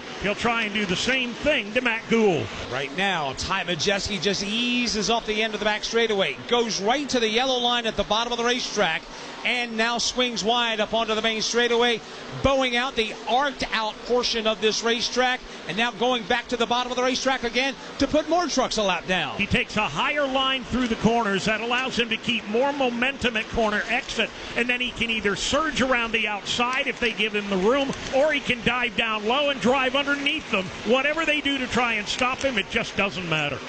Ty Majeski has put another lap on Frankie Muniz, now begins to close in on the Gould truck in turn number 1. Ankrum continues to try to run away and hide and stay on the lead lap. Tyler Ankrum has a couple of lap trucks between himself and the leader as they race down the backstretch into 3. He's given it everything he's got right now, and for the moment, Majeski is boxed in. And he is exercising great restraint and patience because he's got lap traffic double wide in front of him. But here he goes, Majeski, bottom of the racetrack, going to stack it 3 wide with that lap traffic in turn 1. So much for restraint and patience. He followed them for about a lap and a half, gave them time to settle their little battle among themselves. When they didn't do it, he took it 3 wide to the bottom, and he'll blow them both away. As they make their way around the track, there will be 6 laps to go in the opening stage. Good race for 6th in turn 2. It's Caden Honeycutt and Grant Enfinger side by side. Here they come down the back straightaway into turn number 3. That's been a pretty good battle. They haven't made a lot of noise, but Caden Honeycutt driving for Stewart's to the inside of Grant Enfinger. Oh, Honeycutt's leaning on Enfinger coming off the corner. Again, Honeycutt driving Stuart Friesen's truck for the rest of the 2025 season. Still finds himself in that wheel-to-wheel battle with Enfinger and 6th. Stewie's got to like what he's seeing right now. I talked to him earlier today, and you know that he's watching every lap of this race from home in Ontario. The battle still continues. Enfinger holds him off, at least for the moment. As he does, here again goes Honeycutt. He'll go to driver's left, try to get a run at the bottom of the racetrack. Can't quite do it. Christian Eckes is an interested onlooker as well. Those 3 trucks go back to turn 2. Side by side once again. Honeycutt to the inside, Grant Enfinger to the outside. Man, they are inches apart coming off turn 2 to the back straightaway. Side by side, headed for 3 for that spot in the top 10. And as they race to 3, Ty Majeski is halfway down the back straightaway, going to try to put a lap on Tyler Ankrum. When Majeski gets to the start-finish line, it's going to be 3 laps to go in stage number 1. We'll follow Majeski across the line as now he turns the wick up on Tyler Ankrum. Looks to the outside for a moment off the end of the front straightaway. Again, takes that wide entry into 1, then cranks the wheel to the left, gets a good pull off the bottom of turn number 2. Not quite enough to overtake Tyler Ankrum, but he'll try him again in 3. Ankrum lets the truck drift wide, leaves the bottom wide open. Ankrum trying to stay on the lead lap now. 2 to go here in stage number 1. The race leader, Ty Majeski, is now to the left side of the Tyler Ankrum truck in the corner. And that battle is over by the time they make it to turn number 1. Tyler Ankrum gave it all he had, but he had a bit of a bobble on exit of turn number 4. That allowed Ty Majeski to surge by. He continues to hold a big lead. Here he comes now off the corner. It's Ty Majeski, having now lapped Tyler Ankrum, who rides in 12th. 11 trucks remain on the lead lap. 1 lap to go in stage number 1 here tonight at Richmond. Hard to recall the last time we've seen a more dominant stage than this one. Ty Majeski down the back straightaway all by himself on his way to the green and white checkered flag. Here he comes through turns 3 and 4. The last truck on the lead lap is Ben Rhodes. He's past the start-finish line. He'll be safe as the green and white checkered flag is out. And a dominating opening 70 laps by Ty Majeski. Top 10 get valuable championship points. Ty Majeski wins stage number 1. Lane Riggs will be second. Cory Heim was third. Sammy Smith was fourth, and Chandler Smith came home fifth. Caden Honeycutt was sixth. Christian Eckes seventh. Grant Enfinger is eighth. Matt Crafton ninth. And Jake Garcia rounded out stage number 1 in the 10th position. And for the first time tonight, the caution flag is on the speedway. DIYers, ever start a project thinking that this'll be quick, only for it to be anything but? We've all been there, and that's why you need Craftsman, DIYers' most trusted brand. Craftsman's V20 battery works across drills, saws, trimmers, mowers, and over 100 other products from the house to the backyard and beyond. No dead stops, no refuels, just grab, swap, and get it done. Because your project might fight back, but your tools shouldn't. Head to Craftsman.com to learn more. Craftsman, build on. Hey, I hear you think podcasts are all about true crime, huh? Well, wise guy, the iHeartRadio app's got all kinds of podcasts. We got stuff you should know and stuff they don't want you to know. We got Bobby Bones, Big Boy, and Lou Later. We got SpongeBob Binge Pants and Exotic Erotic Story Time. We got Doughboys, Two Dudes in a Kitchen, Green Eggs and Dan. Hey, we got Elf Quest. We got podcasts for everything on the iHeartRadio app for free. If you don't download that, well, that's not just a true crime, my friend. That's criminal. As we work caution for the first time tonight, stage number 1 is in the books. Pit lane will open up in a moment from Richmond Raceway. This is the NASCAR Racing Network, home of the tough trucks of NASCAR. Every time the siren sounds or lights flash, someone's life is on the line. At Whelen Engineering, we know first responders carry that weight every day. That's why for over 70 years, we've led the emergency warning industry, designing and manufacturing the lights, sirens, and safety systems they trust right here in America. Because when the mission is critical, there's no room for second best. Whelen Engineering, trusted to protect first responders.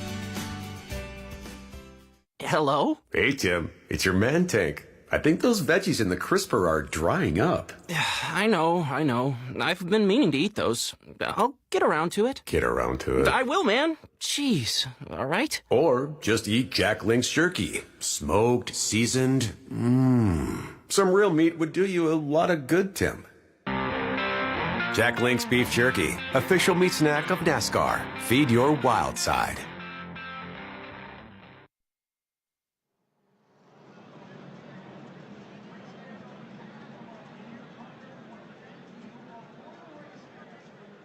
We welcome you back to Richmond Raceway. A beautiful sunset over behind turns 3 and 4, just about completely down. The lights illuminating this beautiful Richmond Raceway.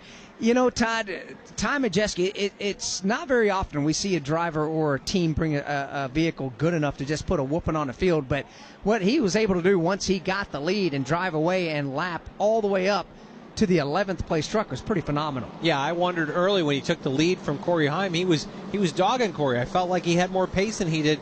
I just wondered if he was going to pay for it in the long run. He didn't seem to do that. He just maintained that pace. Really good balance in the race truck for he and Joe Scheer Jr. And it's been impressive. We'll see what happens after they make adjustments here with the rest of the field coming to pit road when they have an opportunity. The free pass on this caution will go to Tyler Ankrum, so there will be 12 trucks on the lead lap. Majeski, Lane Riggs, Cory Heim, Sammy Smith, Chandler Smith are the top 5. The Whelen Engineering light is now green to driver's left at the entrance to pit road. And Ty Majeski, as expected, along with the rest of the lead lap trucks, will be able to come to pit road. Got to be careful deeper in the field not to pull up to pit. You can be penalized by NASCAR for that. You got to hold your track position. As here is Ty Majeski in front of Chris Wilner. Made stage one look like a walk in the park to Ty Majeski, but behind the wheel said, I'm still really loose center off the corner, and it fired off right on the splitter. They're going to make a slight adjustment on that Thor Sport F-150. Lane Riggs was running optimum lap times that he thought at the end of that stage to keep up with Ty Majeski. They're going to make a slight track bar adjustment to help him on turn in. Also, the two battling in for that playoff spot, Ben Rhodes and Jake Garcia, both struggling with tight race trucks at this point. Steve Post? Sammy Smith was in, going to be 4 tires Sunoco Racing Fuel. Sammy reporting he loves the balance of his truck, just needed a little bit better turnability. Caden Honeycutt filling in for Stuart Friesen, a little bit tight in the center of the corner. They were really happy with the lap times. 4 tires Sunoco Racing Fuel, a little bit slow on the left front for Caden Honeycutt. They're going to lose some ground. It was a chassis adjustment for Cory Heim. He described the front end as greasy in the front. He just didn't feel like the front tires were down in the racetrack. These pit stops, lap 75, end of stage number 1. If you look at the race off pit road, Ben Rhodes gained 10 spots, perhaps maybe missing his pit stall.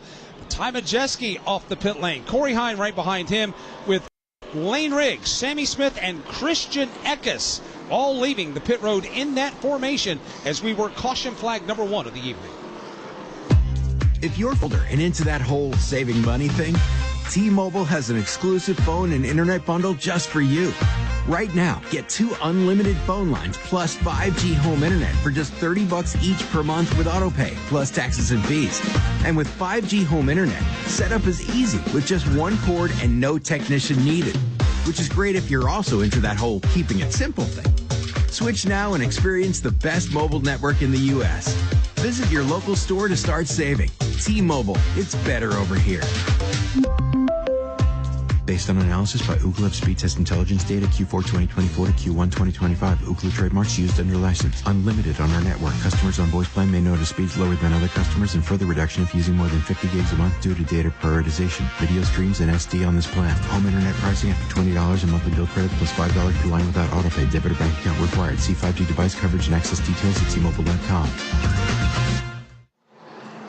Coming up stage 2 in the Euro 250. Ty Majeski now takes over the lead. An update on why Ben Rhodes gained 10 positions on the pit lane in a moment. First, from Richmond Raceway, this is the NASCAR Racing Network, home of the tough trucks of NASCAR. This is Kyle Larson. I'm David Grau. Hi, I'm Donnie Shaw. This is Brian Brown. This is Danny Dietrich. Wing Nation is your go-to destination for all the latest sprint car news and interviews from the stars of sprint car racing from around the country. This is Steve Post. Aaron Evernham, Ashley Strummy, and I will have all the latest news, insights, and conversations on Wing Nation's YouTube or Facebook pages, or listen and download and subscribe to Wing Nation on any podcast platform. Wing Nation. Wing Nation. Wing Nation. Wing Nation. Wing Nation. All sprint cars, all the time. Hey guys, Corley Joy here. Make sure you catch Stag and Pennies on all the NASCAR platforms each week. We talk to some of our greatest drivers, winners, relevant stories. You never know who's going to show up. Hall of Famers, everything. And you're going to get the best race highlights, the best content, the best scanner audio, the best reactions, and by far the best pit road breakdowns of any other podcast. Corey, where can they hear us? You can find us on NASCAR on Tubi, SiriusXM Channel 90, wherever you find your podcasts, or on YouTube. Go check us out.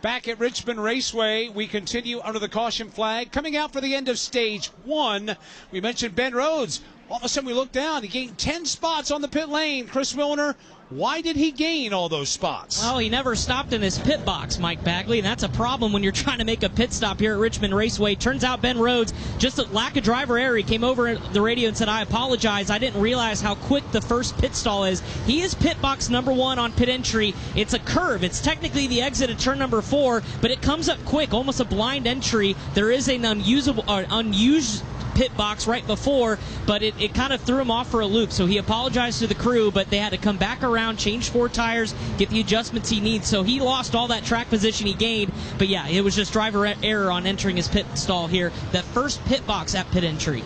Yeah, you've got to make a walk down there and see what you're coming to. That's just, I'm sorry, as a crew chief, that's unacceptable. If you want to make the playoffs right now, you've got to be prepared. And that's missing one. That's costing your team an opportunity right there, because he'll not be able to double up in his position because he pitted multiple times. So he'll fall all the way back on the track position right now, back towards the tail end of this field amongst the lap down trucks. And right now there are only 12 trucks left on the lead lap. Mike, this race has got themselves a bit of a muckiness about it right now with the good run that Majeski had. Green flag back in the air, up to the gearbox. Majeski now, Heim wheel to wheel for the lead, and has Heim to the inside. Cory Heim has got the jump. He will take the lead at the exit of turn number 2, as he did on the initial start. Immediately pulls away by Blink. Majeski rides in second. Sammy Smith and Riggs the top 4. Riggs there, and he's going to be the last one to get away single file. However, Christian Eckes will be able to do that as well. Now, Eckes has thoughts of going to the outside of Lane Riggs. He will do exactly that on entry into turn 1. Christian Eckes has got himself a pretty good hot rod here tonight, side by side now with Lane Riggs. Down the back straightaway into turn 3. That's the battle for 4th. It'll go to Christian Eckes. Christian Eckes strong in the outside, trying to come flying around Lane Riggs to take that spot. He'll do it in the start-finish line. So it's Heim, Majeski, Sammy Smith, Eckes, and Lane Riggs, the top 5. Here they come, single file now off turn number 2 to the back straightaway. And Cory Heim is quickly pulled away from Ty Majeski. His lead now up to about 4 car lengths, an equal gap back to Sammy Smith in 3rd. Here's Lane Riggs now. He'll open up the inside lane on Christian Eckes off turn number 4. That bright yellow Ford F-150 to the inside of the red, white, and blue Chevrolet racing back to the corner. Back and forth they go, trying to hand off that number 4 position like a hot potato. Lane Riggs down to the bottom this time. He's got the number 4 spot back. Down into the low groove comes Eckes. He'll look to the inside in turn 3, nothing there. And Jake Garcia looking on behind them. Then you go to Caden Honeycutt, who's driving Stuart Freese's truck tonight. Right now, Honeycutt riding all by himself on the racetrack, solidly in the 7th position. David having a great run so far. He really has, considering all those things you talked about pre-race, Mike. New crew chief, new team, new communications, new language being spoken. They're off to a really good start here tonight. Exactly what they needed. They needed to put it in golf vernacular, just needed to hit the opening tee shot right down the fairway. You didn't need to blast one 350, carry the trees in a bunker. Just hit it down the middle of the fairway and find yourself where you're at, and then get to the second half of the race and see where you can race. Yeah, this is a learning process, and one of those where you just got to put things together, kind of figure out where it is, and like your golf analogy, keep it in the short grass. Right now, Lane Riggs has gotten away from Christian Eckes. He's gone after Sammy Smith. He has completed that pass. Lane Riggs on the march now, storming up to position number 3. Lane Riggs gave Sammy Smith a couple of how-do-you-dos going into turn 1 and 2. I think Sammy looked in the rear view, said, he's quicker than me, pulled up to the outside and let him go on the back straightaway. They worked their way back up off turn number 4 to the line. 87 laps complete. Cory Heim continues to show the way. Steve Post talking about Caden Honeycutt and this inaugural run here with the Hallmark Friesen team. Yeah, and Caden Honeycutt, the radio traffic before the race was interesting. We want to win for Stu. We want to win for Stu. We got to win for Stu. Think big picture. Think big picture. And they've done a nice job thinking big picture. They've got a very good race truck. They raced up to 5th spot. He said the truck was just a little bit tight in the center of the corner, but their lap times were really, really good. Had a little bit of a bobble on the pit stop on the right front. I think they lost 3 spots on that, but they are back rolling, and early indications now, listening to the communication, truck is really good here in stage number 2. So Caden Honeycutt thinking big picture, but as good as his truck is, they might be able to think big picture and maybe challenge for a win later on tonight with Stu. The truck is really, really good. Had a chance to check out Stuart Friesen's social media earlier today. He was laying on the sofa, had the laptop out, had the cell phone going, had the iPad up, and he had his broken leg resting on some pillows, and he commented that he was handling things from the HFR Northern Command Center, obviously continuing to convalesce. There's trouble up in turn number 2. Couple of trucks get together over there coming off the corner as they try to sort themselves out. The caution flag is flying for the second time of the evening. Luke Fenhouse and Spencer Boyd coming to grief off of turn number 2 and working their way onto the back straightaway. At Eero, we believe it's time to get more Wi-Fi from your Wi-Fi. Wi-Fi that delivers on the promise of Wi-Fi 7 with lightning fast speeds and minimal latency. Wi-Fi that lets us do all the things all at once and keeps us safe at the same time. It's time for Wi-Fi that's so easy you don't even have to think about it. It's not too good to be true. It's just Eero. Learn more at Eero.com. That's EERO.com. Eero, the way Wi-Fi should be. We are under the green flag. Listen up, NASCAR fans. Now's the time to turn your love of racing into big-time prizes. Because NASCAR Fantasy Live is your fast lane to bragging rights. Furious racing here. Pick 5 drivers each week of the season. Then complete additional challenges to stack points. All for your shot at the grand prize. So let's get this party started. For official rules and to learn more, visit NASCAR.com/fantasy and sign up today. Caution, wait at lap 90 of the Eero 250. Spencer Boyd, Luke Fenhouse getting together in turn number 2 upon looking at the replay on NASCAR TV here at the racetrack. Looks like Spencer Boyd got into Luke Fenhouse, spun themselves out, and we have been slowed for the second time. Now, pit road is open. We'll see if there's any takers. Doubtful there will be, because you don't have an abundance of tires here for this race tonight. Here comes Cory Heim, Ty Majeski, Lane Riggs, everybody at the opening of pit road. There is a truck further back that's going to take an opportunity to make a pit stop here at lap number 91. That'll be Chandler Smith. We'll follow up on that in a moment. First from Richmond Raceway, this is the NASCAR Racing Network, home of the tough trucks of NASCAR. You've never been one to idly watch someone else do something for you. There's pride in self-reliance, in working with your hands, in harnessing the power of an E3 spark plug with Diamond Fire technology, yielding better engine performance. You have a choice to make. Take control of your ride, of your life, or be the passenger princess of it.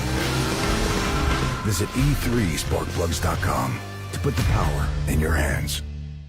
Hi, this is Mike Bagley. Join me along with the cast and crew of the Motor Racing Network every Tuesday night for NASCAR Live. Hear exclusive interviews. It's my responsibility as a driver to leave the sport in a better place than it was when I got here. And certainly sometimes it comes with controversial takes. The best moments from each of NASCAR's premier series. They bang sideways at the line. Photo finish. And in-depth breakdowns of the latest NASCAR news and more. It's NASCAR Live every Tuesday night at 7 Eastern.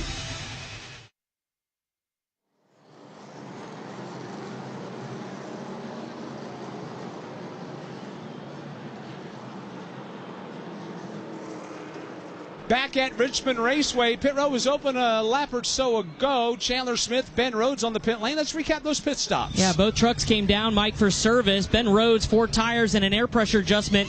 It looked like no tires for Chandler Smith, but he just came back down pit road. Now the call is for 4 tires. So this is the second trip for Chandler Smith now in this front row motorsports team. They're pulling out a little bit of the fender right in front of the left rear tire. Maybe some contact from one of the drivers, but now it's off the jack and down and away. So originally no tires, but now a 4-tire change here on lap 93 for Chandler Smith. Yeah, I that first time down, it looked like they came up, jacked the left side, and went to work under the left rear someplace. I don't know if maybe they had a spring rubber they wanted to get out. They had to take some rounds out of the spring to get there. To your point, I would have thought, especially with as few trucks that were on pit road, they could have done tires and made an adjustment, but looked like they had a big enough adjustment. They had to make 2 different pieces. This plays into the same thing that Ben Rhodes had last time. When you pit multiple times, you lose your opportunity to line up in line. You have to take your position back on the racetrack. We're up to 13 trucks now on the lead lap because Rajah Caruth was the benefit of his lap back. So Rajah is back on the track. He's now 12th because of the second pit stop by Chandler Smith. Gave up that track position, so Chandler will be back in 13th. That means Gio Ruggiero now is in the free pass position should we get a quick caution flag here. Nobody taking the wave around here, Todd, because by rule you cannot do it. Can't do it because the leader stayed out. So you didn't pull out behind the pace car. I was surprised not to see a couple guys come to pit road, maybe stack tires on, see if they could drive their way back forward. But, yeah, very few takers. 45 to go in stage 2. Cory Heim leads Ty Majeski. Lane Riggs, that is, with Sammy Smith and Jake Garcia the top 5. Christian Eckes is 6th. Caden Honeycutt is 7th. Grant Enfinger's 8th. Matt Crafton will restart 9th. And Tyler Ankrum restarts in 10th. 11th, I should say, is Ben Rhodes. 12th is Rajah Caruth. Then you got Chandler Smith in 13th. The first truck a lap down is Gio Ruggiero, 14th. Bailey Curry is 15th. 16th is Connor Mozak. 17th is Dawson Sutton. Tanner Gray is 18th. Matt Mills 19th, and Corey LaJoyous 20th. Carson Quapple will restart in 21st. Andres Perez in 22nd. Brent Cruz in 23rd. Patrick Starpoli in 24th. Nick Lights in 25th. Luke Fenhouse will restart in the 26th spot. Matt Gould 27th. Tony Brininger 28th. Frankie Muniz 29th. And Spencer Boyd in 30th. Caleb Costner 31st. Ryan Roulette 32nd. Daniel Hemrick back on the racetrack. Many laps down after a suspension problem. He's back in 33rd. Out of the race in 34th. Stephen Malazzi out of the race in 35th. Clayton Green. When they come to the line, they'll complete lap 96 of the 250. That will leave 44 to go in stage 2. Here comes the field inching into the restart zone. Cory Heim goes way late, and he gets a great start. He'll clear Majeski by the time they get to the start-finish line. Meanwhile, Majeski busy throwing blocks on the inside lane. Ty Majeski got a big old shove from Sammy Smith in that inside line. Sammy trying to shove him back up into a battle for the lead. It did not work. Heim is away with the lead. Majeski second. Riggs is third. Around the outside looking for fourth is Caden Honeycutt. He's got the strong run. He's got the preferred line on the outside. Has momentum built up. He'll go by and pick up the position from Sammy Smith. Behind them, Ben Rhodes is on the move to the inside lane. Ben Rhodes trying to make that low move now, coming off turn number 2, sneaking a peek to the inside, down the back straightaway. That'll be a 3-wide move. Ben Rhodes on the bottom, Sammy Smith in the middle, Eckes up high. Sammy Smith has to give way. Here comes Eckes flying around the outside. Ben Rhodes trying to regain the lost ground from that pit road miscue a few laps ago. Ben Rhodes on the move, now up to position number 5 in turn 2. He'll take over that number 5 position. He's got some daylight now to erase before he can get up there and challenge the lead 3 or 4.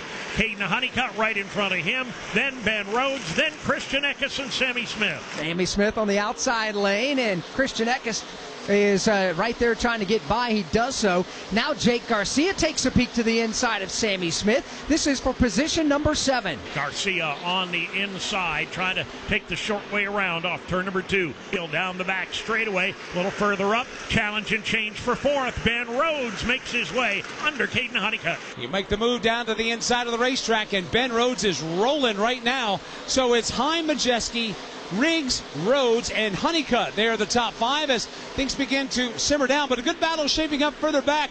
Jake Garcia under attack as he goes on the offense with Christian Eckes. Yeah, that's been the site of a lot of battling here since the restart back in that section of the track. Here's Garcia down to the inside of Christian Eckes. Move Jake up to the 6th spot.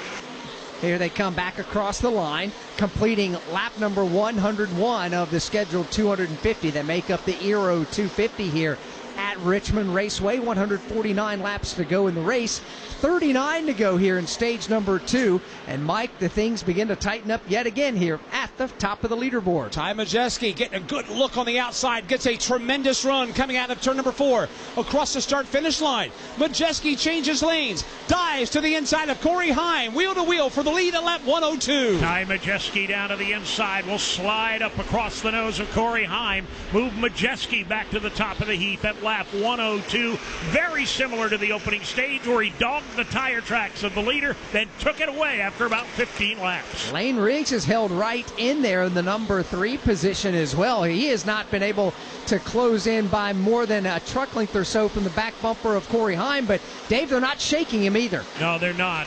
They run pretty much nose to tail down the back straightaway. Unfortunately for them, at the front, Ty Majeski is absolutely pulling away. He's got 6 truck lengths now in turn 4. Alex, one of the things that I've noticed about Ty Majeski is his truck is very versatile. When he was in lap traffic earlier, he could use the outside lane. He could go 2 or 3 lanes off the bottom. He can go at the bottom of the racetrack. He got that great run on Cory Heim to take the lead, and once he's gotten that lead, he's returned back to the bottom of the racetrack and is starting to check out. As good as a night as he has had tonight, you certainly can't go ahead and get the engraver to start putting his name on the trophy. Way too soon to do that. 145 laps to go in this thing.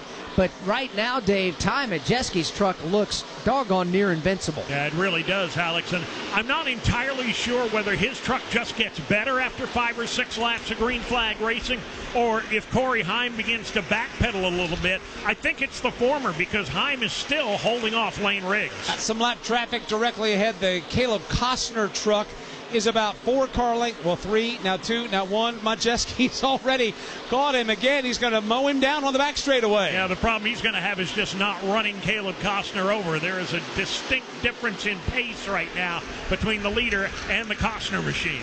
Costner finally falls down another lap. As Majeski drives away, Costner pulls his blue and white truck down to the bottom of the racetrack. Sees second and third place beginning to close in over there in turn number 1. They will do that, closing in between turns 1 and 2, but at the front of the pack, it is all-time Majeski. He's jumped away by nearly half the length of the back straightaway. He's got him right in the palm of his hand again. 1.5 seconds, the separation from Majeski to Heim in the lead 1 lap ago, and there's caution on the speedway. Trouble now. Caution is on the speedway, and there's a truck that has come to a rest at the entrance to pit road, and that will put us under the caution flag for the 3rd time tonight.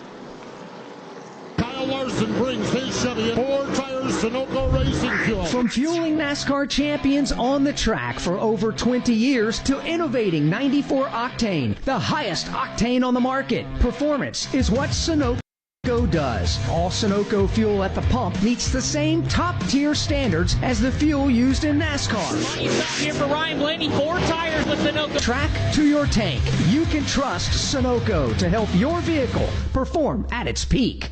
Inspiring story. Dale Earnhardt Jr. comes back to the Daytona International Speedway. He will win the Pepsi 400. I'm just a pilot, man. You know, I just want everybody to be happy. I want to do good, and hopefully all of my dad's fans enjoyed this. It's for all them. Motor Racing Network's NASCAR Live presents podcast Junior's Journey. Jeff Gordon, a colorful career, 50 years of MRN, the 1993 season, the road to royalty, and more. Search for NASCAR Live on your favorite podcast platform. Back at Richmond, caution flag number 3 is flying for the Dawson Sutton truck, who is nosed in to the inside safer barrier at pit entry. The wheels were turned to the left. He was already out of the truck, which is a no-no, something you don't do. The safety crew is there. They had a brief conversation.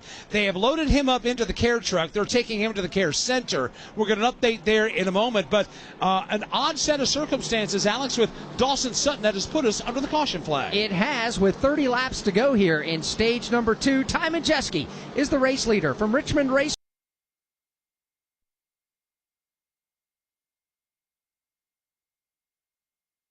National Debt Relief is notifying consumers about significant debt relief options now available to help those with overwhelming credit card debt. These options may reduce a large portion of credit card debt for those who qualify. You don't need to declare bankruptcy or take out a consolidation loan, and you may only have to pay back a fraction of what you owe. National Debt Relief has already reduced the credit card debt for more than 550,000 consumers, so don't wait. If you owe $10, $20, or even $100,000 in credit card debt, you can now take advantage of this financial debt relief as the cost of living continues to skyrocket. To check what debt reduction you may qualify for, call 800-375-3232. 800-375-3232. That's 800-375-3232. National Debt Relief, the official debt relief partner of NASCAR.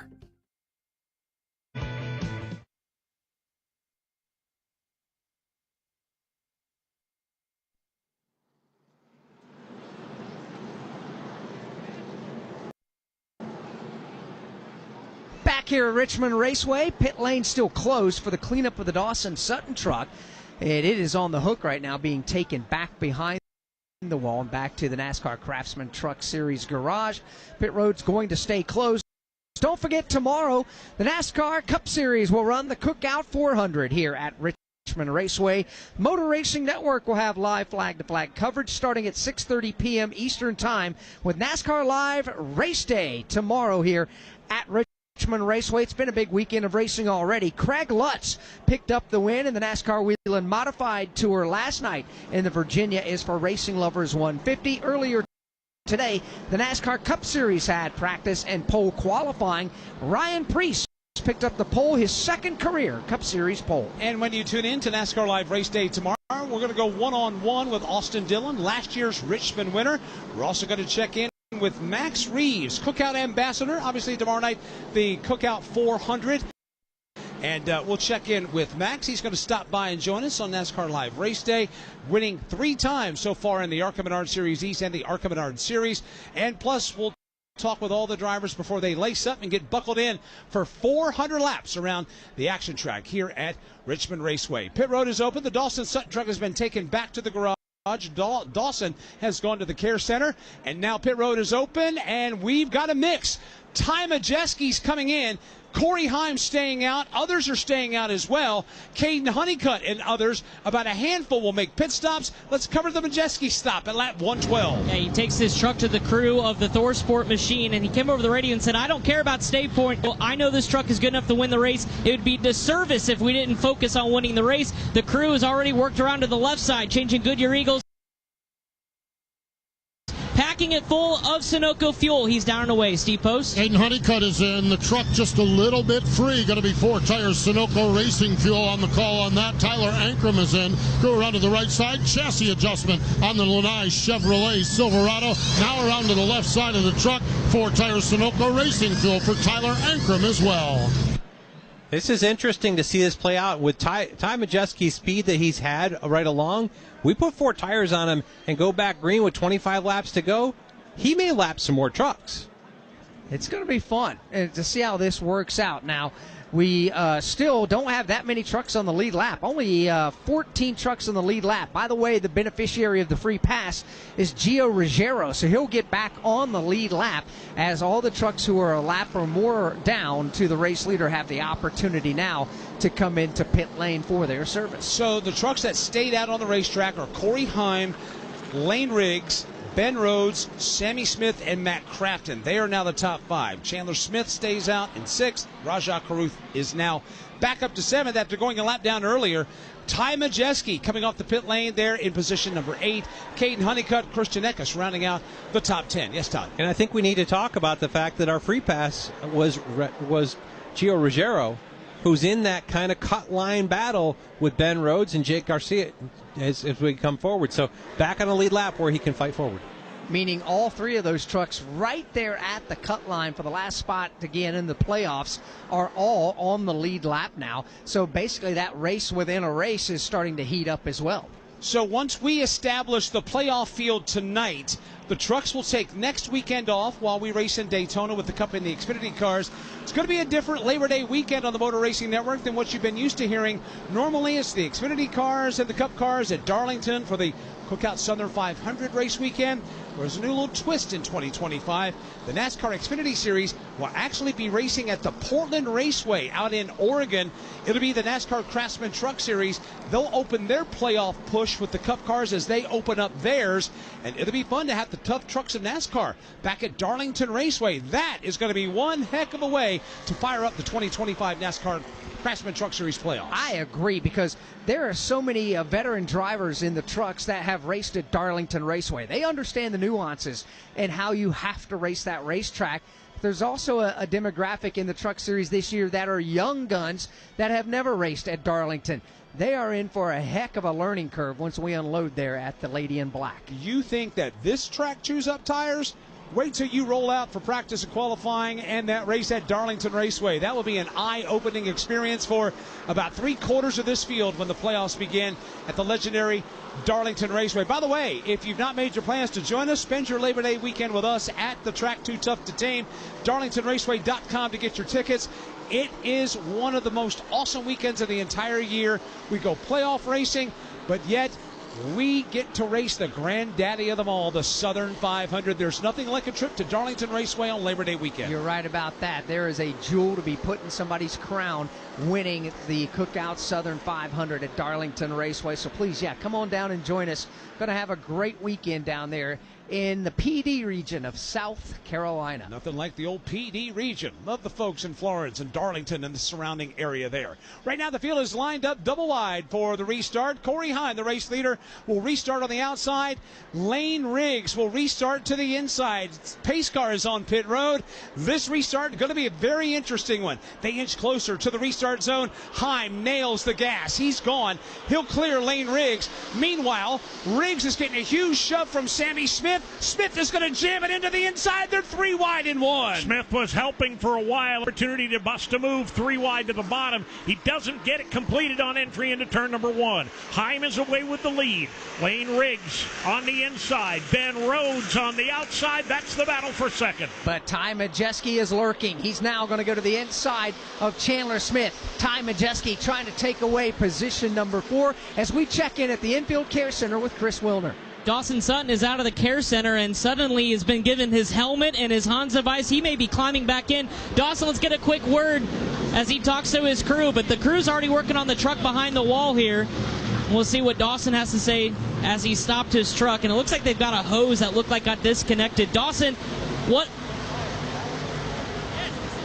So there was something on fire. Dawson, okay, let's try to dissect this. You stopped the race truck. Nobody knows what happened, but you do. What happened? Yeah, just unfortunate there. Really just bad luck. We'll move on to the next one, but really just unfortunate. You know what was on fire? I just looked down. I think it was electrical fire. Just looked up at my feet and really just had to get out there quickly. All right, we'll let him get back to it because it looks like his crew's going to try to get this race truck back on the racetrack. So a minor electrical fire, but Dawson Sutton may not be done. Right now on the racetrack, Lane Riggs just got moved out of turn number 4 by Christian Eckes. Caden Honeycutt Day shot right up the middle. He takes that shot. He'll move up into the top 6, but the man on the move is Ty Majeski, slicing and dicing. He's up to second, and it may not be long before he's on Cory Heim for the lead. Now 19 laps to go in stage number 2, and here comes the aforementioned Majeski. Flexing muscle, just drives it deep to the outside, drives around Cory Heim, and as quick as that, he is gone by 2 truck lengths by the time they get to 3. Ty Majeski did a power flex going into turn number 1, muscled his way to the outside of the racetrack, and within 1 lap, he's already pulled away by 5 truck lengths over Heim, who now has a pack of 5 trucks bearing down on him. Ty Majeski's been the best truck tonight under all conditions, but now with fresher tires than most, he's a man among boys. Cory Heim rides in second. Ben Rhodes is third. Side by side for fourth. The man on the move is Caden Honeycutt. He too is on fresher Goodyear tires, is Honeycutt. Christian Eckes will jump out of line. He also on fresh tires. They're thinking 3 wide in turn 2. Christian Eckes takes it 3 wide to the very bottom of the racetrack. 3-way sandwich off turn number 2 and down the back straightaway, and nobody's lifting. Eckes on the inside. Honeycutt in the middle. Top side hanging on is Chandler Smith. 3 wide for position number 4 coming off the corner. Smith gets the advantage. They're looking 4 wide. Jake Garcia tries to open up the inside line but has to back away. That's a smart move by Jake Garcia. There's no way everybody's coming out the other end on that one. They are still 3 wide. A lap and a half. Nobody getting the break. Garcia again looking to the bottom. Honeycutt pulls out of the middle. Chandler Smith around the outside. They're 3 wide again. Here they come again.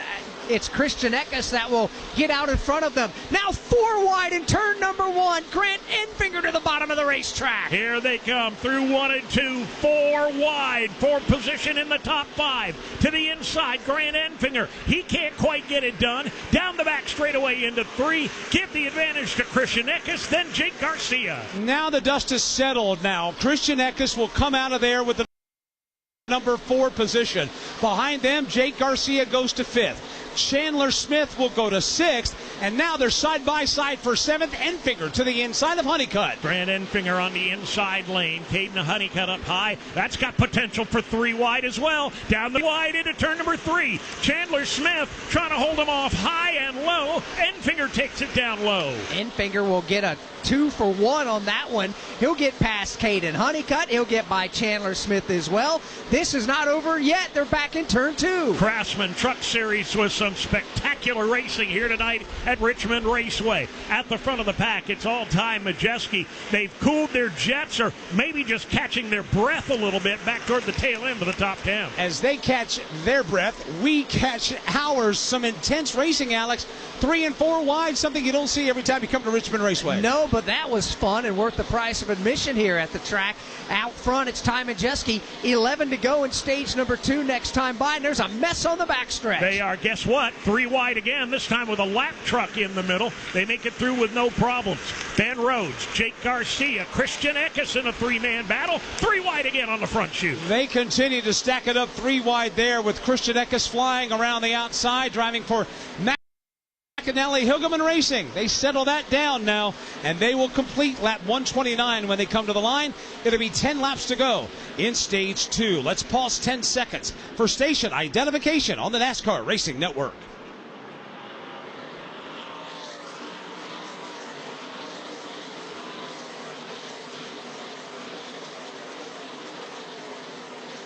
The NASCAR Craftsman Truck Series is racing tonight at the Richmond Raceway. It is the regular season finale for the tough trucks of NASCAR, and the NASCAR Racing Network is here to cover it all for you.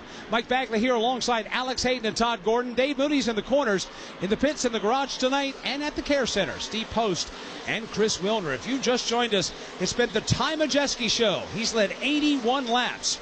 Cory Heim has led 50. We've just had a restart about 20 laps ago, and they've been 3 and 4 wide, beating and banging. But, Alex, the story right now, it's all Ty Majeski all the time at the front of this field. Yeah, he put on a set of Goodyear tires on that last pit stop on lap number 113. Todd Gordon, that the others in the top 5, well, not everybody, but most others out there in the top 5, top 10, did not pit, so they technically still have a set of tires up should we start getting a series of cautions. They do. That last opportunity on caution, we had 8 of the top 11 trucks that came to pit road and got tires. That puts them down a set. Now, the Truck Series got an extra set this year, so they had an extra set. But this may change how you can call stage 3. I'm wondering if Ty Majeski is going to come. He kind of settled into a slow pace once he got the lead.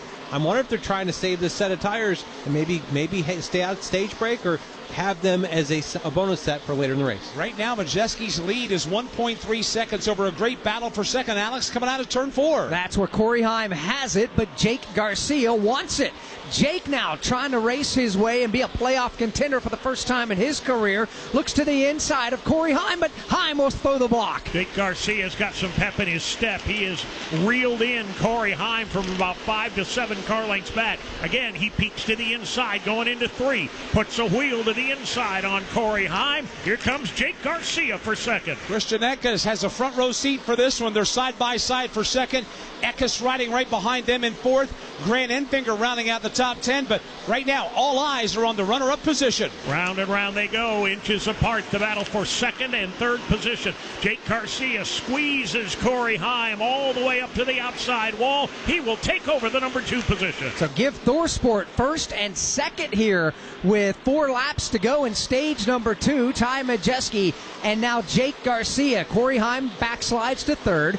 Christian Eckes is 4th. Grant Enfinger rounds out the top 5. For one of the few times tonight, nothing much happening going on in the top 5. Everybody's got a truck length or 2 to themselves at the front of the pack. Well, Ty Majeski's got 10. Right now, Majeski dials up the low lane, coming off the corner in stage number 2, completing lap 137. There is lap traffic on the horizon, Dave, but he doesn't have to wade into those waters if he doesn't need to. No, I don't think he's going to have to deal with it, if at all, before the green and white checkered flag waves. And even if he does, he's got a huge lead on the back straightaway into turn 3. And they come back down to the corner. 2 laps to go this time by in stage number 2. Ty Majeski just managing the gap back to second place. Jake Garcia, who in turn is doing that with Cory Heim. It's impressive, Dave. Cory Heim on much older tires than the rest of the top 6. Yeah, he's done a pretty good job of hanging on to that final podium position. There's no doubt about that. Front of the pack, around the outside of the Caleb Costner lap machine is Ty Majeski. Majeski comes off the corner. Final lap of stage number 2 is underway. Ty Majeski's lead a lap ago, 1.2 seconds. It stabilizes as he leads just over a second back to the corner. Doing what he has to do right now. And not a bit more. He'll just make his way off turn number 2 down the back straightaway for the second time tonight with all the daylight he needs. Here comes Ty Majeski now up off the bottom of turn number 4. Rich Keeter on top of the flag stand puts the green and white checkered flag in the air with his right hand, giving a flick of the wrist to the green and white checkers. And stage 2 belongs to Ty Majeski. Jake Garcia gets huge points here in stage 2. He's going to try to flex and continue on to try to make the playoffs. Cory Heim will finish the stage 3rd. Then you've got Christian Eckes 4th and Grant Enfinger 5th. Caden Honeycutt, a solid 6th place finish in the stage. Ben Rhodes is 7th. Chandler Smith 8th. Tyler Ankrum 9th. And Lane Riggs rounds out the top 10. Hey, I hear you think podcasts are all about true crime, huh? Well, wise guy, the iHeartRadio app's got all kinds of podcasts. We got stuff you should know and stuff they don't want you to know. We got Bobby Bones, Big Boy, and Lou Later. We got SpongeBob Binge Pants and Exotic Erotic Story Time. We got Doughboys, Two Dudes in the Kitchen, Green Eggs and Dan. Hey, we got Elf Quest. We got podcasts for everything on the iHeartRadio app for free. If you don't download that, well, that's not just a true crime, my friend. That's criminal. NASCAR fans, today may be your lucky day. The Daytona 50/50 drawing is back to support the VetTix Foundation as the NASCAR Cup Series arrives in Daytona for the Coke Zero Sugar 400. Over $850,000 has been won by NASCAR fans since 2018, and you can be next. Jackpot keeps growing with every sale, and the winning number will be drawn August 24th. Buy your tickets right now at Daytona5050.com for a chance to win and give something to those who gave. Must be over 18 and in the state of Florida at the time of purchase to play. See all rules and regulations at Daytona5050.com. Pit road remains closed. We'll have pit stops for you when we come back from Richmond Raceway. This is the NASCAR Racing Network, home of the tough trucks of NASCAR. We are the voice of NASCAR. The green flag is in the air, and we are underway. The Great American Race. The Motor Racing Network. NASCAR Cup, Xfinity, and Craftsman Truck Series Racing live on your hometown radio station and MRN or NASCAR.com. Martinsville, Talladega, the Chicago Street Course. We have the side-by-side action and last lap passes for the win. Photo finishes. Ryan Blaney will win. The voice of NASCAR, the Motor Racing Network. Don't risk losing the trusted news, traffic, sports, and weather you get from AM radio stations. It's time to make your voice heard. We need Congress to pass the AM Radio for Every Vehicle Act to keep AM radio in cars. When internet and cell services are out, AM could be your only lifeline. Text AM to 39179 and tell Congress to pass this critical legislation now. Message and data rates may apply. You may receive up to 4 messages a month, and you may text STOP to stop. This message furnished by the National Association of Broadcasters.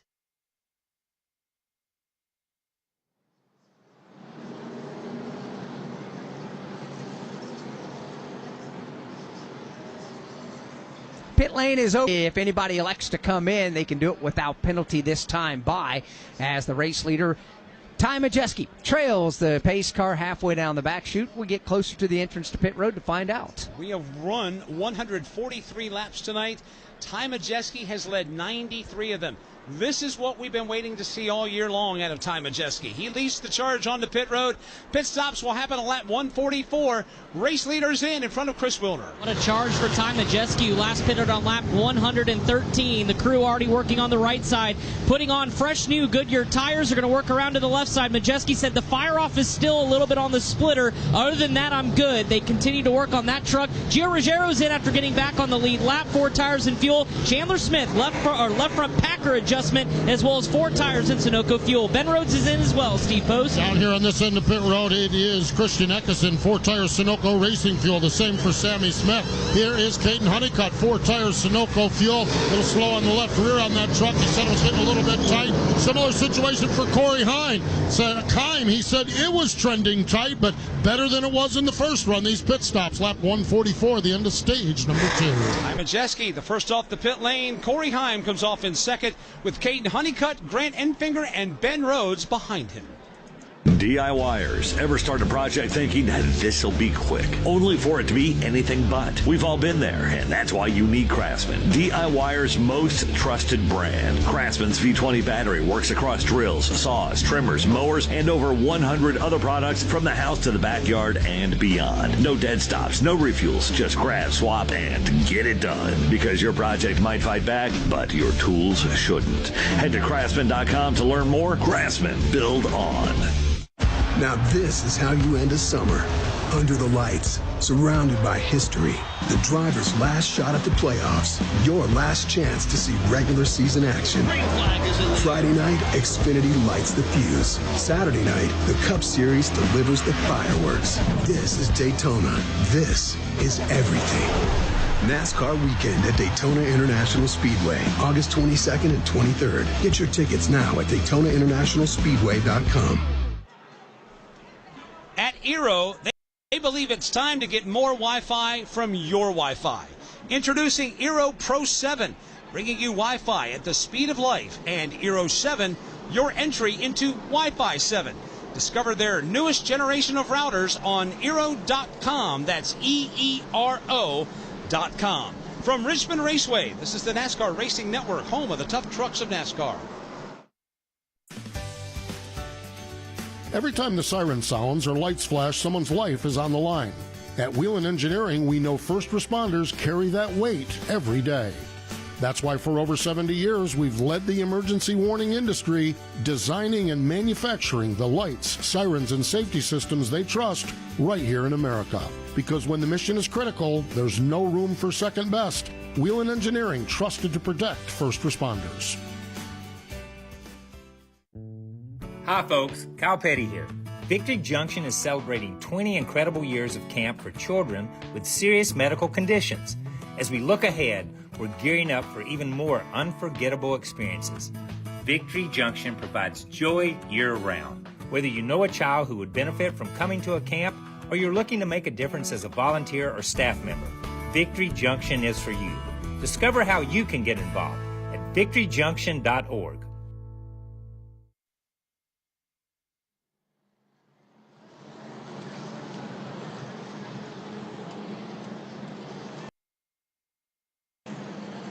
.103 laps left in the Eero 250 tonight at Richmond Raceway. Ty Majeski continues to show the way. Cory Heim, Caden Honeycutt, Grant Enfinger, Ben Rhodes. They will restart here in just a moment. Should be getting the one-to-go signal. We will go back under the green flag, and the final stage of tonight's race will be underway. Yeah, and you look at some of these drivers that were on the cut line to try to get into the playoffs. A lot of them let's face it, they're not in the league that Ty Majeski's in. Nobody else really is either. Cory Heim's taking his turn at the front of the field, but Caden Honeycutt's doing a nice job in his maiden voyage with that race team. He'll be in that truck for Hallmark Friesen the rest of the season. You look at Ben Rhodes, outside of that first pit stop snafu, driving by and missing his pit box. He's been solid there around the 5th position. Jake Garcia's been up there, finished stage 2 and 2nd. And here's Gio Ruggiero now, after only getting 8 laps of practice, having a problem with the rear end of the truck and can't qualify. He's back on the lead lap and up to the number 9 spot. Yeah, all 3 guys have done what they had to do. Jake Garcia has scored 11 stage points so far with good runs in both stages. That helps his 11-point lead he had over Ben Rhodes. He's in a situation where Ben's ahead of him on the racetrack, but he's got 22 points on him right now. I think if he puts a solid day together, stays on the lead lap, he's going to be in a great position. Yeah, the truck of Jake Garcia has scored stage points. Ben Rhodes has scored stage points. Unfortunately for Gio Ruggiero, not scoring any stage points tonight, and he definitely needed them. As Alex mentioned, started at the tail end of the field after that problem in practice and qualifying, and has had semi-good fortune up until now. He'll restart in the 7th position, but obviously a whole lot of work left to be done. He's in a must-win situation right now. It's a tale of 2 different drivers and styles going on right now. The start of the race, pole winner Cory Heim opted to start the race on the outside lane. One of the other restarts, Heim was the first to choose. He chose the outside. Well, this time, Ty Majeski has first choice. He'll opt for the bottom side of the racetrack, and why not? It's worked for him. That'll put Cory Heim top side by choice. Row number 2, Caden Honeycutt will be down to the inside now of Grant Enfinger. Enfinger won here at Richmond in a truck back in 2020, so Enfinger's quietly having a good night as well. Here they come up the back straightaway. When they come to the line, it'll be 100 laps left. Ty Majeski will have led his 99th lap when he comes to the line. Cory Heim's led 50. Jake Garcia has led 1 tonight here at Richmond. Inching towards the restart zone. Ty Majeski restarting to the inside. Cory Heim to the outside. Majeski nails the gas, trying to break away. Can't do it, though. Cory Heim's going to stay with him. Here comes Caden Honeycutt. 3 wide to the bottom, and it's Majeski in the middle. 3 wide for the lead as they race through 1 and 2 and out of the back straightaway. Majeski out of the middle of the sandwich has the lead by a nose, but nobody quitting yet. Honeycutt back to the bottom. Around the outside, Cory Heim to the lead. Andres Perez de Lara had a problem on the restart, spun down to the infield grass, who's able to grab a gear and continue on. The race leaders now thunder their way back to turns 1 and 2. Cory Heim once again best on the restart. We'll see see how long he can keep it rolling at the front of the field. Battle for second now goes in favor of Ty Majeski. Caden Honeycutt throws a big-time block on Tyler Ankrum to hang on to third. Ankrum running side by side with Christian Eckes off the corner for the fourth position, while Cory Heim is trying to get out of Dodge. Majeski now has broken free of Honeycutt and is trying to reclaim the lead that he's had most of the night. Got to reel him in by another truck length yet before he can challenge for that spot. The battle is on for fourth position. Sliding down across the nose is Christian Eckes. He'll take fourth. Ankrum fifth. Ben Rhodes is sixth. Nice rebound by Tyler Ankrum, who was a lap down early on. Got a free pass, and now he's challenged inside the top five. Now, Tyler Ankrum is not done yet. He hugs that yellow line at the bottom of the racetrack. That'll be the side-by-side battle for positions 4 and 5. Eckes holds off Ankrum this time into 3. And he'll do it coming around the outside there at the entrance of turn number 3, but that's where the stacking up of traffic is taking place. You've got Christian Eckes there, Tyler Ankrum is there, also Ben Rhodes, Chandler Smith, Lane Riggs, Gio Ruggiero, and others. The battle at the front of the pack is tightening up again, as it has time and time again tonight.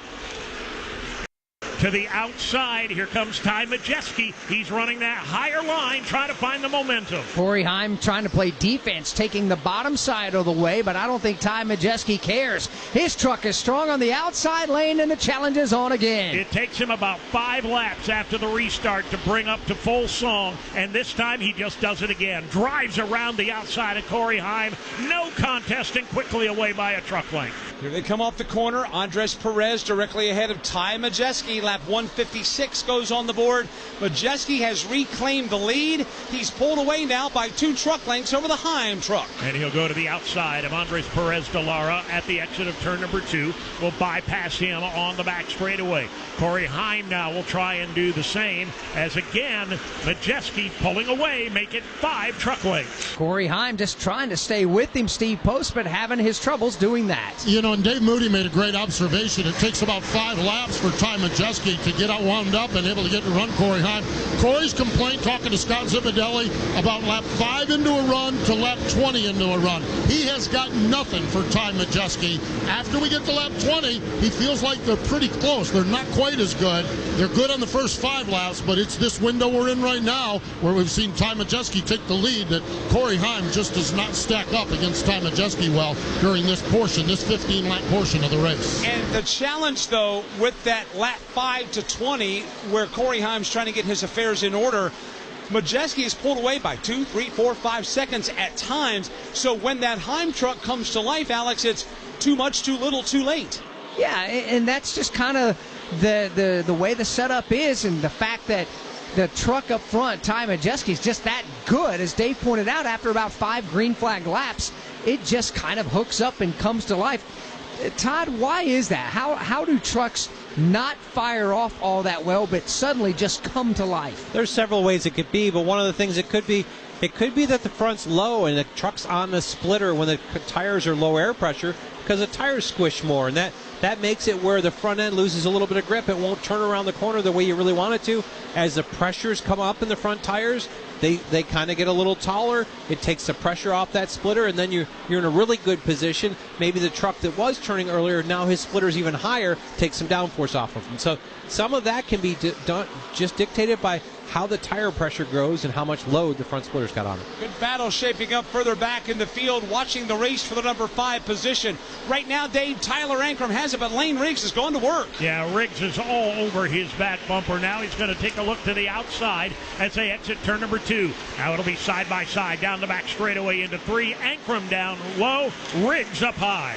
Riggs is going to stay on the outside lane. That orange and blue Liuna entry of Tyler Ankrum, who is a playoff driver, falls back in line, gives up the fight there. Worth mentioning, third place running Caden Honeycutt has clinched a spot in the playoffs. So Caden Honeycutt will be racing for the Drivers' Championship that truck, after the Stuart Friesen win at Michigan earlier this summer, will be racing for the Owners' Championship. So congratulations, Caden Honeycutt, the 22-year-old out of Willow Park, Texas. Jake Garcia can control his destiny by finishing in the 19th position or better. Right now, Jake Garcia is on the racetrack in the 14th position. So it looks like that ThorSport Racing will be represented by Jake Garcia and obviously others as we get ready to start the playoffs. 1 week from tomorrow at the Darlington Raceway. Yeah, or 2 weeks from tomorrow, I'm sorry. We'll see. There are 19 trucks on the lead lap. Currently at the moment, Nick Lights is the last truck on the lead lap. He is, like a lot of these trucks in the back half of the top 10 or top 15, have spent time a lap down throughout the race tonight. Heck, the majority of the field has been a lap down at some point tonight to the dominant truck of Ty Majeski, who's now led 110 of 165 laps. Race is on now for the 4th position. Lane Riggs again, after having dispensed with Tyler Ankrum, he's going to go after Christian Eckes in turn 2. Riggs takes it to the high country, trying to drive around the outside of Christian Eckes. He'll get that job done about halfway down the back straightaway. Lane Riggs picks up the spot. Eckes falls in on his back bumper. And just has to sit back and regroup. Sometimes you just have to take your medicine if you've lost grip in your tires and just can't make the challenge back, as Lane Riggs now will drive away by a truck length or so. 83 laps to go here in the Aero 250, the regular season finale for the NASCAR Craftsman Truck Series. Ty Majeski, Cory Heim, Caden Honeycutt, the top 3.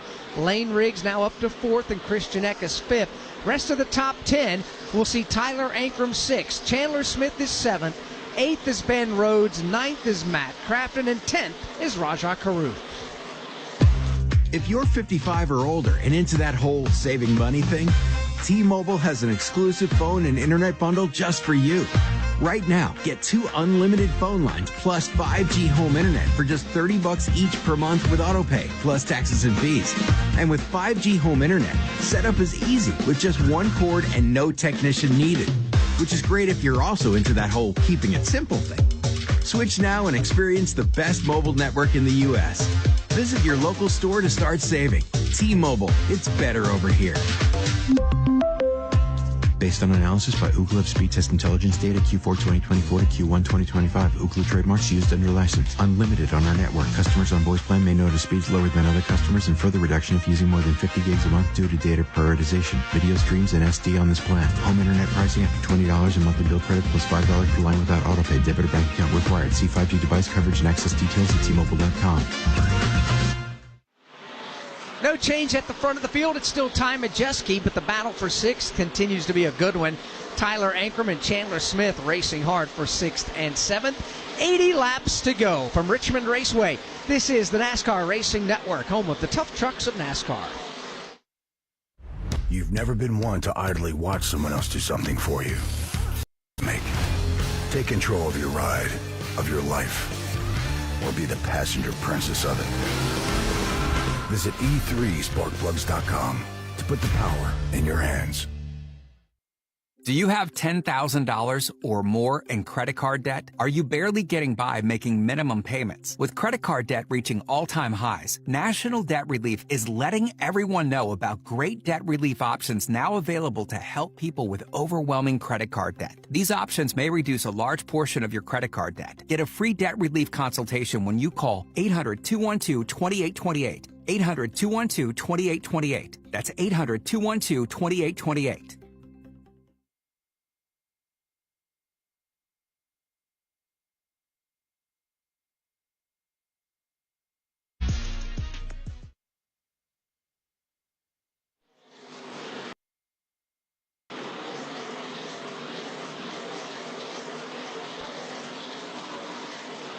$77 to go here in the Aero 250 for the NASCAR Craftsman Truck Series at Richmond. Ty Majeski continues to be the dominant driver, 3.5-second lead over Cory Heim. Caden Honeycutt 3rd, Lane Riggs 4th, and Christian Eckes rounds out the top 5. Watching Ty Majeski on the racetrack right now, working around the Connor Mosack truck, gotten by Ryan Roulette. Now closing in on Daniel Hemrick. And in case you've just joined us, Daniel, 64 laps down, having a problem at the initial green flag. had to take the truck behind the wall. The crew worked on that Napa Chevrolet. They've gotten him back out onto the racetrack. And Dave, right now, Daniel Hemrick finds himself in the crosshairs of the race leader. Yeah, he has been the picture of conservatism since getting that problem solved. He's been restarting about a quarter of a track behind the remainder of the field. They're just not going to tear up that racetrack trying to salvage a 29th place finish. And in a minute, he's going to lose another lap. Yeah, Daniel Hemrick is a playoff contender. He knows that, but Todd Gordon, this is not the way you wanted to end your regular season to get the playoffs started. No, you want to have momentum building into it and not been the run that they wanted right from the get-go with seemed like a flat tire and wore the sway bar arm off the sway bar, and they had to go behind the wall and work on it. But yeah, just one of those things. But Ty Majeski, he's definitely building the momentum he wants to into the playoffs. Oh, there's no doubt about that. Winless so far coming into this race tonight, and as the defending series champion, that is arched an eyebrow or two over the course of the opening 17 races of this season. Have had some races get away from him, have had some execution issues and some challenges, but as we get ready to start the playoffs here in 2025, this is what we're used to seeing out of Ty Majeski, and he's basically just whipping the field with no mercy given tonight here at Richmond. And Dave continues to drive wherever he wants to on the course. Yeah, he really does. That track is about as close to perfect as you're ever going to see here at Richmond Raceway. Goes wherever he wants, whenever he wants, passes the lap machines high and low. He'll put another lap on Frankie Muniz in turn 4. Off the corner they come now as Ty Majeski continues to lead lap after lap. Now with 72 laps to go, they are going to have to pit again, Todd Gordon, so you're sitting on top of the war wagon. You're trying to figure out when to come down one more time for service. If you come down under the green flag and the caution comes out, that's a game over call. What do you do? How do you strategize this? Depends on where you are. And I really feel like by the fuel mileage they're making that they're going to have to make one more stop before they can't run. I don't feel they can run 110 laps on fuel. The piece here is you split it in half if you're in the back half of the field. But if I'm Ty Majeski, I'm going to stay out as long as anybody else does that can put me in a vulnerable position because I've got such good long run speed. So I think it's different between different teams where your track position is, how good your truck is. And that is all subjective. So if you're somewhere around the 8th, 9th, or 10th position, do you try to make the early pit here? Well, you may need to do it just to get yourself in a position where you can get back. I mean, we're to a point, you know, when you look at it, the guys that are Jake Garcia and Corey LaJoie, they're almost 19 seconds behind the leader. He's running 25-second lap times. They're only 6 seconds from being a lap down. So when you get to the point that you're vulnerable like that, you've got to maybe call an alternate strategy. Tanner Gray is on the pit lane for his service. Also Bailey Curry driving for NASCAR Motorsports in the pit lane right now. They are coming down for their final pit stop. But the question is, if you're Ty Majeski, when do you come down? How about Cory Heim? How about Lane? They're only 6 seconds from being a lap down. So when you get to the point that you're vulnerable like that, you've got to maybe call an alternate strategy. Tanner Gray is on the pit lane for his service. Also Bailey Curry driving for NASCAR Motorsports in the pit lane right now. They are coming down for their final pit stop. But the question is, if you're Ty Majeski, when do you come down? How about Cory Heim? How about Lane Riggs, Caden Honeycutt? Those are the top 4 trucks right now. We've got 68 laps to go. And right now the lead for Ty Majeski, 3.2 seconds, as once again, once he gets a hold of the lead, he starts to pull away and shows no mercy to the rest of the field. Now he's putting a second lap on Patrick Staropoli, making a rare appearance in the Craftsman Truck Series. He's an eye surgeon. Dr. Patrick Staropoli in Houston, Texas. And he loves cars. He loves motorsports. He's run some in the Arca Menard series as well. But it's nice to have him running now here just in a limited schedule with the NASCAR Craftsman trucks. Right now, we've got Grant Enfinger on the pit lane. This is the first of the up front drivers now. With 66 to go, let's cover the Enfinger stop. Jeff Stankiewicz, the crew chief on Grant Enfinger's truck, making the call. They were not going to be able to track down the front 3, so they're going to be in 4 tires Sunoco Racing Fuel. They're going to send him down and away, and they are going to hope that no caution comes out until this pit sequence ends. So Grant Enfinger, the first one on pit road, and there he goes. He will blend back out onto the speedway. See how many laps Enfinger will lose in this green flag exchange. To Steve's point, if a caution comes out, Enfinger is buried down there because he's at minimum right now 1 lap down as he comes back up to speed over on the backstretch. But you need this to stay under the green flag. Our longest green flag run has been 70 laps, the length of Stage 1 and Stage 2. We're currently at 39 consecutive green flag laps. Watching Ty Majeski now, 2.8 seconds the lead that he has over Cory Heim. Grant Enfinger making that pit stop. Jeff Stankiewicz pulling down pit road, and that's not forced others to come down the pit lane. Most of the time, when one starts to make the move, they all come in lock formation right behind them. But that is not the case, Alex. We're seeing a lot of more teams pick and choose when they make that final pit stop. To Todd's point a moment ago, it's all dependent circumstantially where you're at in the running order. I think a lot of it's got to do with trying to get into the playoffs or maybe trying to steal a win to get into the playoffs. It's all subjective to each individual race team out there. Yeah, it is. And when Grant Enfinger came, he's now a lap and a half down to the leader and running probably just over 3/4 of a second a lap faster than the leader, but he's got to make up probably 12 or 13 seconds. It's going to take him 16, 17, 18 laps to unlap himself, hoping there's not a caution. Leaders are in heavy lap traffic. Matter of fact, here's Ty Majeski working around the Dawson-Sutton truck that is 28 laps in arrears as Majeski takes it to the backstretch. Ty Majeski off turn 2 to the back straightaway. Will pull away from those lap machines. Guys, I won't be surprised if we see Caden Honeycutt on pit road fairly shortly. The handle has completely gone away on the Halmar International machine. He is just laboring through the corners. Can't get back to the throttle without the rear end breaking loose. He's going to stay on the racetrack here up off turn number 4. And Grant Enfinger, who's on the fresh Goodyear tires after just making a pit stop, is going to blast right by and get by him. So we'll find out here when everybody elects to come to pit road. It could be much sooner rather than later. Here's Matt Crafton now off the... Laboring through the corners. Can't get back to the throttle without the rear end breaking loose. He's going to stay on the racetrack here up off turn number 4. And Grant Enfinger, who's on the fresh Goodyear tires after just making a pit stop, is going to blast right by and get by him. So we'll find out here when everybody elects to come to pit road. It could be much sooner rather than later. Here's Matt Crafton now off the racetrack. Crafton, the last truck on the lead lap in 14th, makes his way on the pit lane. He'll make a stop in front of Steve Post. Yeah, Matt Crafton, what looked like a promising start up inside the top 5, has kind of settled into that last truck on the lead lap. The truck has just been very loose here is what Crafton's been dealing with.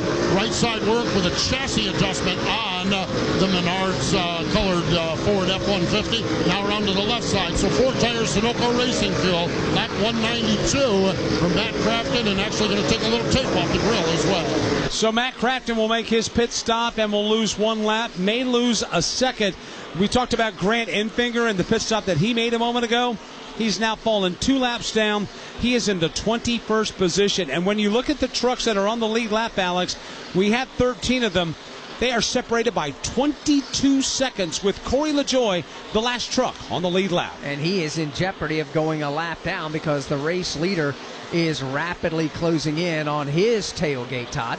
Yeah, and you look at this, and just to kind of play out this whole piece, we're probably going to see the whole in the next 10 laps or so, but Ty Majeski has a 2-second lead on Cory Heim, which means he can wait a couple more laps after Cory. He can react to Cory coming to pit road, which Cory is on pit road right now. We've got him rolling down pit road to Steve Post. Cory Heim going to bring that truck in, and he is just within 1 lap of splitting this equal up. So Cory Heim all the way down here in the first pit box. So slowly bringing his truck in. Now cranks the wheel to the left here. Cory Heim brings it into the pit box. They're really happy with the long run speed on the truck. Going to be 4 tires, Sunoco Racing Fuel. The call for Cory Heim. Now quickly around to the left side of that automobile. Looks like a solid stop for Cory Heim. Chris Wilner, looks like Lane Riggs is in front of you. He's in and already down and away. Steve Post, a 4-tire change for the Front Row Motorsports driver. Wicked loose was the call from Lane. They made an adjustment. Now on pit road, his teammate Chandler Smith. Boy, they threw the kitchen sink at this truck all night long. Every adjustment possible. The wrench goes into the back deck lid as well for another chassis adjustment. 4 tires and Sunoco fuel for Chandler Smith, who pitted running 6th on lap 196. Rajah Caruth pitting from the lead lap a moment ago, got busted for speeding on pit road. He's going to have to make a pass-through penalty. Back to Steve Post. Hayden Honeycutt brings his truck down to the attention of the crew. Jimmy Villanueva again splitting this thing about even up. Going to be 4 tires, Sunoco Racing Fuel. Hayden Honeycutt goes down and away, back on pit road. Christian Eckes was in, getting his final stop. Tyler Ankrum now takes his truck back out onto the speedway. His pit stop here on 197. Rajah Caruth comes back down pit road to serve his penalty. Ty Majeski, race leader on the back straightaway. There are 6 trucks on the lead lap right now as we continue to cycle through green flag pit stops. Ben Rhodes is in front of Chris. Lap 198, the driver that was running third peels off in his Thor Sport Ford F-150, 4-tire change, and Sunoco fuel slide air pressure adjustment. Ben said the long run is not where I want it to be. Oh, he almost stalled it on pit road. He gets it fired and down and away. Steve Post, anybody by you? Not right at this point. Everything is settled down a little bit. We are waiting for Sammy Smith to come down. He's about the last driver on this end of pit road getting the pit service. So, we'll see when he comes in. Jake Garcia is on the pit lane. His pit stop will happen at lap 199. Let's cover it. This driver who finished second in stage number 2 got buried after a slow pit stop at the end of the stage. They're going to try to clean that up with a 4-tire pit stop. And Sunoco Fuel trying to point his way into the playoffs is Jake Garcia. Trouble, turn number 4. Matt Crafton is hard into the outside wall. Trucks begin to spin down to the bottom of the racetrack. Majeski's in it. Ty Majeski gets collected and crashes at lap 199. 2 teammates come to grief. Others get collected as well. And the race leader crashes tonight at Richmond. And that brings out the caution flag in the middle of a cycle. Green flag pit stop. Ty Majeski's got damage to the right rear corner. He can't get the truck to move. He's pointed perpendicular towards the outside wall. Finally able to get it refired, but he's going to have to work his way all the way around. Majeski finally gets that truck rolling, but he's going to give up a lot of track position. Now, here's the scenario.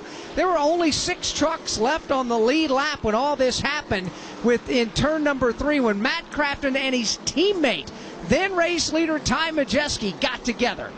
Spencer Boyd also got a piece of this, and well, number one, we don't want a caution flag in the middle of green flag pit stops, and the leader that's led 143 laps of this race tonight lost his caution flag. We'll have to take a second look at it here on NASCAR TV. But right now on the racetrack, it is the caution flag that's flying for the 5th time of the evening. And Alex, we have a chance to look at it right now, coming off the end of the back straightaway with Ty Majeski and Matt Crafton. Oh, something happened with the Crafton truck. He got loose into the corner. Big correction getting into the corner. I don't know if he was a little too low, but he slid straight up the racetrack. Ty Majeski left him 2 lanes below him, and Matt Crafton just straight up the hill. Got loose down there trying to charge in below him and hit him in the left side door. Spun them both out. Yeah, I'm not sure if Crafton clipped the apron with the left front and forced the truck to get sideways or not, but he's taking his truck straight down to the pit lane in front of Steve Post. Yeah, the left rear on the Crafton truck is all tore up. They're just bringing out the big saws and trying to get it cleared off from the left rear tire. So a lot of damage as he went backward first into the safer barrier. So Matt Crafton have not heard any radio traffic on what his interpretation on what happened out there. They're right now just worried about this race truck and trying to get it back out into the speedway. Now, caution on the speedway. Race leader Ty Majeski gets swept up in a crash with his teammate Matt Crafton. Looked like Crafton clipped the apron of the truck with his left front tire, sent him up the banking and into Ty Majeski. This changes everything. 48 laps to go. We'll reset the running order for you when we come back. Go behind the scenes and into the garages of the sport's top teams and drivers on NASCAR Hot Pass. You know, if you win, then your problems are likely solved. There's going to be issues with track limits in the S's, right? Because they're just tight. A normal occurrence is qualifying from 28th to 32nd. That's just something we're going to continue to keep on working on. It's the latest information you want to know on NASCAR Hot Pass. Weekdays on the Motor Racing Network.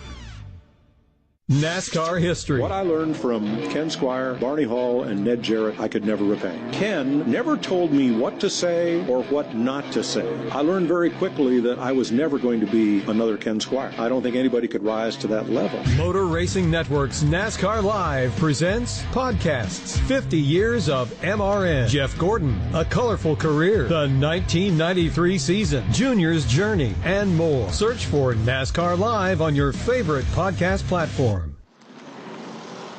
From Richmond Raceway, this is the NASCAR Racing Network, home of the tough trucks of NASCAR.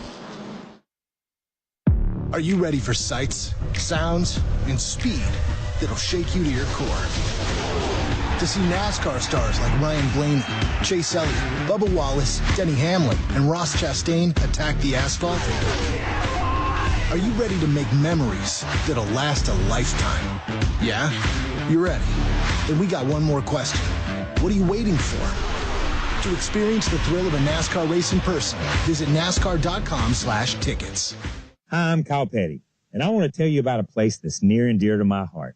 Victory Junction. It's a year-round camp that gives kids with complex medical and physical conditions life-changing experiences that are fun, empowering, and always free for families. Please help Victory Junction support kids who need it the most by getting involved today. Whether you know a child who could benefit, want to volunteer, or join our team, you can be a part of something truly special. Learn more by visiting victoryjunction.org.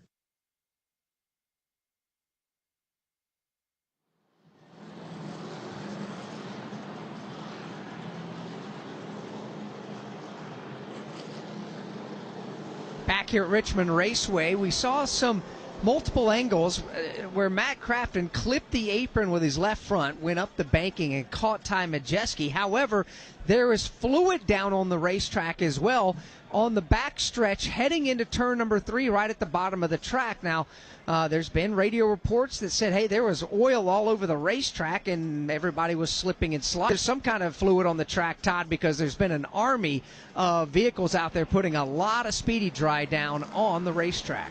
Yeah, definitely one of those situations, and part of what happens in long green flag runs, but may have, I'm not sure what caused this one, but they're cleaning it up now, and fortunate for Ty Majeski, got caught up in that piece, really only lost one spot. He's still second in running order of the 6 cars that are on the lead lap right now.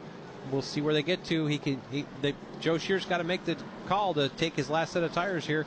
We'll see what everybody else does in the lead lap. Todd mentions the top 6 that are on the lead lap. Positions 7 through 18 are 1 lap down. You then have positions 19 to 23 that are 2 laps down. Positions 24 to 28 are 3 laps down. So this caution flag coming out at quite the inopportune moment, as right now we're watching a lot of speedy dry day being laid down at your feet in turn 3. Yeah, it's the Sahara Desert out there right now. They've got the sweeper truck going over to pick up the worst of it, and lined up behind him there's about 3 or 4 jet dryers that will blow away the residue. Yeah, visibility's a little tough right here now. We're in the middle of the sandstorm in turn 3. We worked the caution for the 5th time today. Now here's how things have shaken out since the spin and put us under caution flag. Sammy Smith is now the race leader, and after all that, Ty Majeski lost the lead, and that's it. He's second. So Majeski's back out there in second. Gio Ruggiero is third. Corey LaJoie is fourth. Cory Heim 5th and Lane Riggs 6th. Both of those drivers were able to unlap themselves and get back on the lead lap, and then the caution flag came out. Christian Eckes in 7th is the first truck a lap down. Chandler Smith is 8th, Caden Honeycutt 9th, and Tyler Ankrum is in the 10th position. Watching the NASCAR TV replay, there was a truck in front of Majeski and Matt Crafton. That was the Bailey Curry truck that we saw some smoke. Not saying the fluid came from that truck, because actually we saw a couple of trucks skate around the lap before going up the racetrack, so perhaps maybe someone was putting fluid down on the racetrack and we just couldn't see it to the naked eye. By the chat that we're reading, the 45 said he smelled gear oil and was smoking in front of the accident as it happened. Looked like he might have been trailing a line of gear oil down into the corner that Matt Crafton got into. That may have gotten him where he ended up being a little too low on entry trying to get under it. So we'll see how this works out here as everybody continues to cycle around with all the cleanup and the speedy dry being put down there. Pit lane remains closed. Gives these crew chiefs the opportunity to continue to think about what they want to do as pit lane now opens up as the field is in turn 2. There will be 42 laps to go in the race next time by. Jake Garcia will get the free pass. He'll rejoin the lead lap, and the pit lane will be open with 42 to go when they come to the line. Sammy Smith driving for Spire Motorsports tonight is the leader. And Alex, you made a great point. Even though Ty Majeski spun while leading, he had enough equity built up in the lead that he only lost the lead. He didn't lose any other spots, even though it took him a chance to get himself righted. Now, he left rear, Majeski does. Pit road is open. Here comes Sammy Smith. Here comes Ty Majeski. All the trucks that are on the lead lap will pit at lap 208. Sammy Smith the first to pit entry, but here comes Ty Majeski in front of Chris. After all of that, Mike, he comes in running second. The crew chief, Joe Shear Jr., playing therapist on the radio, saying, we're fine. We didn't lose anything. We've got a little cosmetic damage, but that doesn't matter here. You're okay. Let's lock in. They're going to change 4 tires. Their final sticker tire set of the night. Pack it full of Sunoco fuel. He's down and away. Lane Riggs opting to come in as well. Knew he could not stay out and hold off the rest of the field. They're also making a 4-tire change and a chassis adjustment aboard that Ford. Steve Post. Sammy Smith is in. This will be his scheduled stop for this stage of the race. 4 tires, Sunoco Racing Fuel. Sammy in the pilot colors down and away. I wondered what Cory Heim was going to do because he was on the lead lap. Scott Zipadelli and Cory had a very animated conversation, and Scott said there's only 6 trucks on the lead lap. If we don't take tires, they're going to blow us out of the water. So Cory Heim come in, 4 tires, little bit of Sunoco Racing Fuel as they work on the balance of that truck, sending them back out on the speedway on here on lap number 208. Jake Garcia in 7th. They've reshuffled the running order after going back and looking at timing and scoring and the loops around the racetrack. Jake Garcia has been positioned in 7th. That puts him in a position to get the free pass. So Jake Garcia now will be the 7th truck and on the lead lap as Sammy Smith, Corey LaJoie, and Ty Majeski and the rest of the lead lap trucks all made pit stops. Here is Jake Garcia now coming to pit road. He will be the last truck on the lead lap. Here's a look at who's going to get done out on the track right now, presented by Craftsman. Mid-project, regret syndrome, not on your watch. Power up your DIY game, literally, with the Craftsman V20 lineup. 1 battery system, 100-plus products, and a million reasons to build on. Learn more at craftsman.com. Gentlemen, what do you think? Well, other than the first 5 laps after a restart, that's been Ty Majeski all night long. Won both stages. Had such a lead going here that he got spun out, had to refire, was sitting down there for a while and only lost 1 position. I think Ty Majeski has been getting it done today. Can't argue with that whatsoever. I got to give a nod to Gio Ruggiero. Started dead last, did not get to qualify, had a problem with the rear end of the truck in practice. He only got 8 laps total before the race started. Here he is from the back of the field. Gio Ruggiero's up to 3rd now from the back of the field, trying to race his way in to be a playoff driver. Got some work to do. He's going to need a little help, but Gio Ruggiero's having a nice evening. Gio Ruggiero started at the tail end of the field, as Alex mentioned, and what a run for him. Got behind a little bit early on, but when it matters most, he finds himself right now in the top 5, solidly in the 3rd position behind Sammy Smith and Ty Majeski, as right now the field continues behind the safety car. And we shouldn't be too much longer before we go back under the green flag. Just looking over to turns 3 and 4, it looks like all the cleanup is just about buttoned up. So, Alex, it shouldn't be too much longer before we resume green flag racing, and we've got less than 40 to go to settle it here tonight in Richmond. Yeah, we're going to stay under the caution at least 1 more lap as the field continues to work behind the Toyota GR Supra pace car that's got the Whelen Engineering lights aglow atop of it.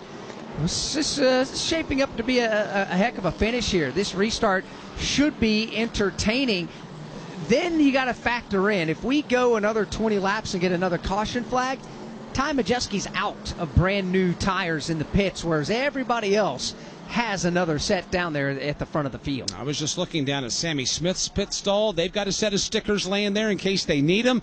And this could be the differentiator depending on what happens. You know, what happens late in these NASCAR Craftsman Truck Series races on these short tracks, people start to get a little antsy, start to get a little fidgety. Next thing you know, contact's made, trucks go around, and that's when we get into the rash of late race yellow flags. Let's hope that doesn't happen tonight. But if we get there towards the end of the race, Sailors have some Goodyear Racing Eagles miles to fall back on, and that could be the separator or the differentiator tonight here in Richmond. Going to go around at least one more lap, so still have not gotten the one to go to put us at under the green flag. Lane choice will come into play again. Sammy Smith at the front of the field will be the first to choose what lane to restart in. We know Ty Majeski likes the bottom of the racetrack on restart, so we'll wait and see how this plays out once we do get the signal one to go before we go back under the green flag. Todd, what will you look for here in these final 37 laps? Yeah, I'm waiting to see what happens with, obviously, Ty Majeski. Was there any damage other than cosmetic to his truck? It's been so dominant all night. Where did that end up being here? And then if there are cautions, there becomes a whole tire strategy between this whole group. Lane Riggs and Cory Heim both got themselves back in the lead lap when this happened, and they've got like 2 or 3 lap scuffs laying down there. I'm sure they're gluing them back up. We'll see where everybody's going to be at. We've got other guys that have stickers laying down there. If we have a caution, can the stickers recover through the guys that don't have them to get to the lead? Well, right now we continue under the caution flag. One to go has not been given. Let's do a tire roll call on pit road. Chris Wilner, what's the tire status in front of you? Yeah, everybody out of sticker tires, Mike, as far as the contenders on my end of pit road. Now, like Steve Post had mentioned, there are a set of scuff tires that most of these race teams have, and they're kind of dependent on how they use them. Some only have about 4 laps. Some are still really relatively run in as far as their stage 1 scuff. So it kind of depends on the race trucks, but no sticker tires for any of the leaders here on this section of pit road. The ones that just came down opted to put their last set on. The post. Cory Heim down here has 4 lap scuffs is what he has, but as you guys have documented, the one in the catbird seat on tires, if we get a rash of cautions, is Sammy Smith. The veteran Brian Patty has a set of stickers down here just poised to go on this truck. If we get a late race caution, watch Sammy Smith come in and put some new tires on it. We'll see then how new tires versus 4 lap scuff tires pair out here toward the end of this race. Just had 7 drivers take a wave around and get back on the lead lap. That'll move us now to 14 trucks left on the lead lap, Tanner Gray being the last of those. And to those 7 that just took the wave around because they haven't come to put a set of tires on, I would anticipate most of those guys are sitting on a set of stickers as well. If we had another caution come out, they're going to be in prime position to take it. So Sammy Smith leads, Ty Majeski second, Gio Ruggiero third, Cory Heim fourth, Corey LaJoie fifth, sixth, it'll be Lane Riggs, seventh, Jake Garcia, eighth, Christian Eckes, ninth, Chandler Smith, and Caden Honeycutt will restart in 10th. 11th will be Tyler Ankrum, 12th, Grant Enfinger, Ben Rhodes is 13th, and Tanner Gray. The last truck on the lead lap, he'll be 14th. Brent Cruz, the first truck a lap down, in 15th. Carson Quapple is 16th.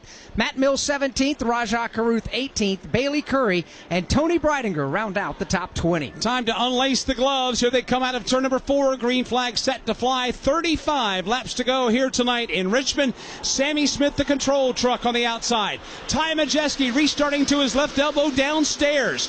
Gio Ruggiero looked to go 3 wide. Majeski throws the block. They're all stacked up in turn 2. Hard on the hammer through turns 1 and 2. Sprinting out to the back straightaway, side by side for the lead. On the inside is Ty Majeski. On the outside, Sammy Smith. Corey LaJoie gets bumped from behind. He goes up the racetrack, sliding down to the inside. The challenge is on for the lead. And that's Ruggiero. He goes up to the second spot. Ruggiero's there. Now here comes Cory Heim flying around the outside. Ruggiero jacked up Corey LaJoie on entry to turn 3. It parted like the Red Sea for him. He scooted through for the second spot, and he's side by side now with Cory Heim. Behind race leader Sammy Smith. So Smith will lead at lap 217. Ruggiero and Heim behind them wheel to wheel. Majeski goes to pass LaJoie. LaJoie will throw the block off the end of the front straightaway. Ty Majeski hot to trot, looking to the outside now on the Corey LaJoie machine. Down the back straightaway, they're side by side for 4th and 5th. Right in front of them, they're side by side for 2nd and 3rd. Gio Ruggiero to the inside of Cory Heim. And that whole shuffling inside the top 5 on the restart, Ty Majeski got put on the outside lane. He's out there having to battle for the number 4 and 5 spot, Dave, but he's on the outside of LaJoie now. And if this race holds true to form. He's about a lap away from that truck lighting the fuse and just taking off. He drives around the outside of LaJoie. He'll take over the 4th spot to the bottom of the racetrack, trying to close in for 3rd. Yeah, but he's got to get through the wall of Tricon that's side by side right in front of him. You got Gio Ruggiero to the inside, Cory Heim for the outside lane as Sammy Smith continues to pull away with the lead. Yeah, as they run side by side for 2nd and 3rd, that's exactly what Sammy Smith wanted to see, because he's opened up a good 6, 7, now 8 truck length advantage. Heim on the outside trying to get the advantage away from Ruggiero. Ruggiero will not give up the bottom of the racetrack.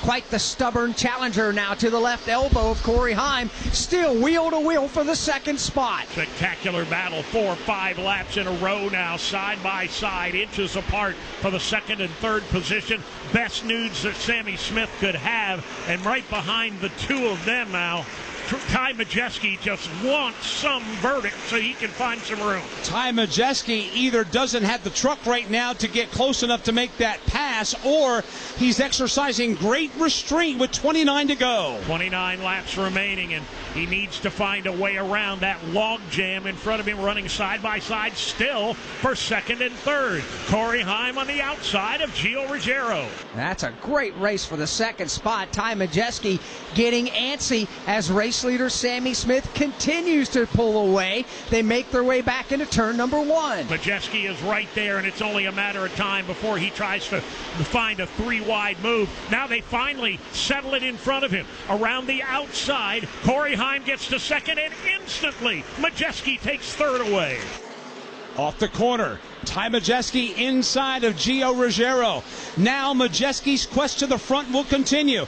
Behind him, Gio under fire. Lane Riggs down to the inside. Riggs found some daylight to the inside on entry into turn 1. He will very quickly take that spot away. So Gio Ruggiero, who a moment ago was side by side for 2nd, now has been drop kicked back to the 5th spot. All the while, Ty Majeski in 3rd is closing in on Cory Heim, the 2nd place truck. Deficit now is 3.5 truck lengths. They still have another 5 to 6 to catch the race leader. Yeah, that's Sammy Smith, and he is just running for his life right now. Not saving anything, no reason to. His lead is down to maybe 5 truck lengths, maybe 4 over Cory Heim. Sammy Smith doing Spire Motorsports quite well tonight at this stage. 25 to go, and his lead, though, is diminishing.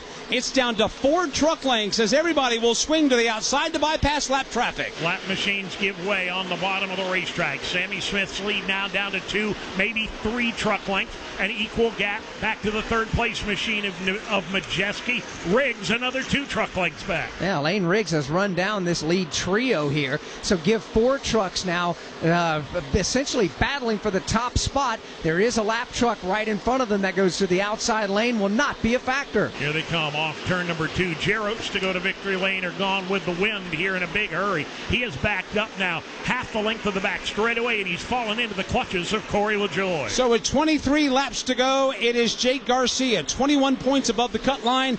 Ben Rhodes out by 21 points. If things stay the way they are right now, Jake Garcia will make the playoff field and will be able to run for a championship. Sammy Smith's lead put it at about 3 truck lengths over Cory Heim, with Majeski and Riggs rounding out the top 4. They have pulled away from Gio Ruggiero by about 15 truck lengths here, Alex, as we get into the waning stages. Yeah, they are. These 4 trucks are pretty equal here at this point in the race, being led by Sammy Smith. The challenge now is on for 2nd. Ty Majeski took a peek to the inside of Cory Heim, but they've all run down the race leader. And Cory Heim has changed his line here in about the last 3 laps. He's now entering the corner a full truck width off the bottom of the racetrack. He's found some more speed there, but the barn door is open down low for Majeski. Here comes Cory Heim. He is on the back bumper of the race leader. Sammy Smith's mirrors are filled with Cory Heim. Heim steps to the outside for the lead in 2. Cory Heim looking to take the long way around. He pulls up now on Sammy Smith.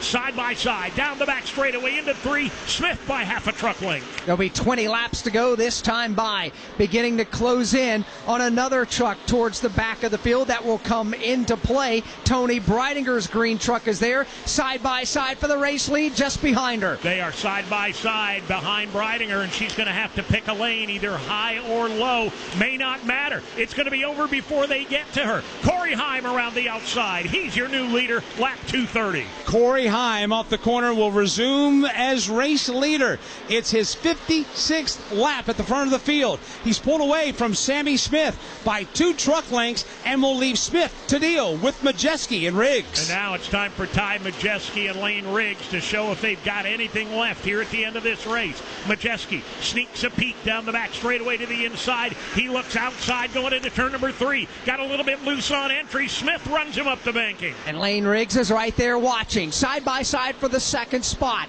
with now 18 laps to go. The leader is Cory Heim. Second is up for grabs. Heim by about 5 truck lengths, and around the outside, Ty Majeski regains that number 2 position. He's all the way back to the runner-up spot. Here comes Lane Riggs. He punches a hole to the inside on Smith. Grant Enfinger, Ty Majeski, that is, has gone to position number 2, and he's got a clear shot at Cory Heim. But the problem is, Cory Heim's got a 9 truck length advantage with 17 laps to go. And he's not at all interested in waiting around for Ty Majeski to gather him back in. So now we're just going to have a showdown on sheer speed here in the final laps. It's Cory Heim by 6 truck lengths. As they make their way off turn number 4, another truck will be having to be dealt with. That is the Gould truck right in front of the race leader, Cory Heim, who's got an 8 truck length lead. Challenge is on, and a change for the number 5 position. That's where Cory Heim has driven down to the inside of Gio Ruggiero. Put Corey LaJoie up to position number 5, a full straightaway behind the leaders. Leaders come off turn number 4, 15 laps to go. Let's pause 10 seconds for station identification on the NASCAR Racing Network.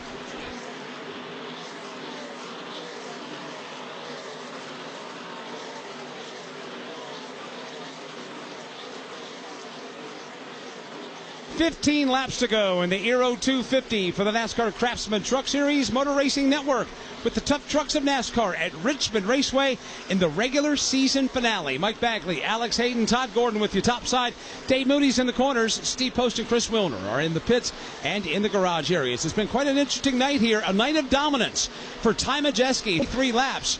who got turned around back at lap 199 and is playing catch-up. And as we get to the end of this race, it's Cory Heim that leads. Ty Majeski second, with Lane Riggs, Sammy Smith, and Corey LaJoie the top 5. And the lead is growing for Cory Heim now with 13 laps to go, Dave. It's up to 1.1 seconds. No question about it, Alex. Ty Majeski just does not have the truck that he had earlier tonight. I don't know if there was some damage involved in that spin, or maybe Cory Heim and company have just found what they've been looking for, but it's all Heim at the front of the pack. When Ty Majeski got turned around, Joe Shear, his crew chief, told him he had cosmetic damage, but Dave, it would appear that based on the performance after that spin, that damage goes deeper than just the skin. It goes deeper than that. Well, they may have affected more than the aerodynamics, that's for sure, because at this point in the first and second stage, he would just be laying waste to the field.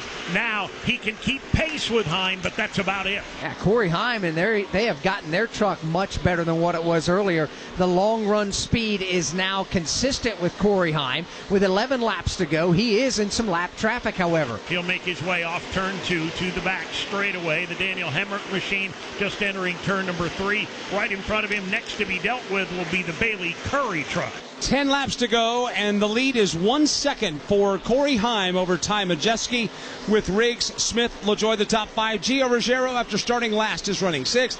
Jake Garcia 7th. Chandler Smith 8th. Caden Honeycutt 9th.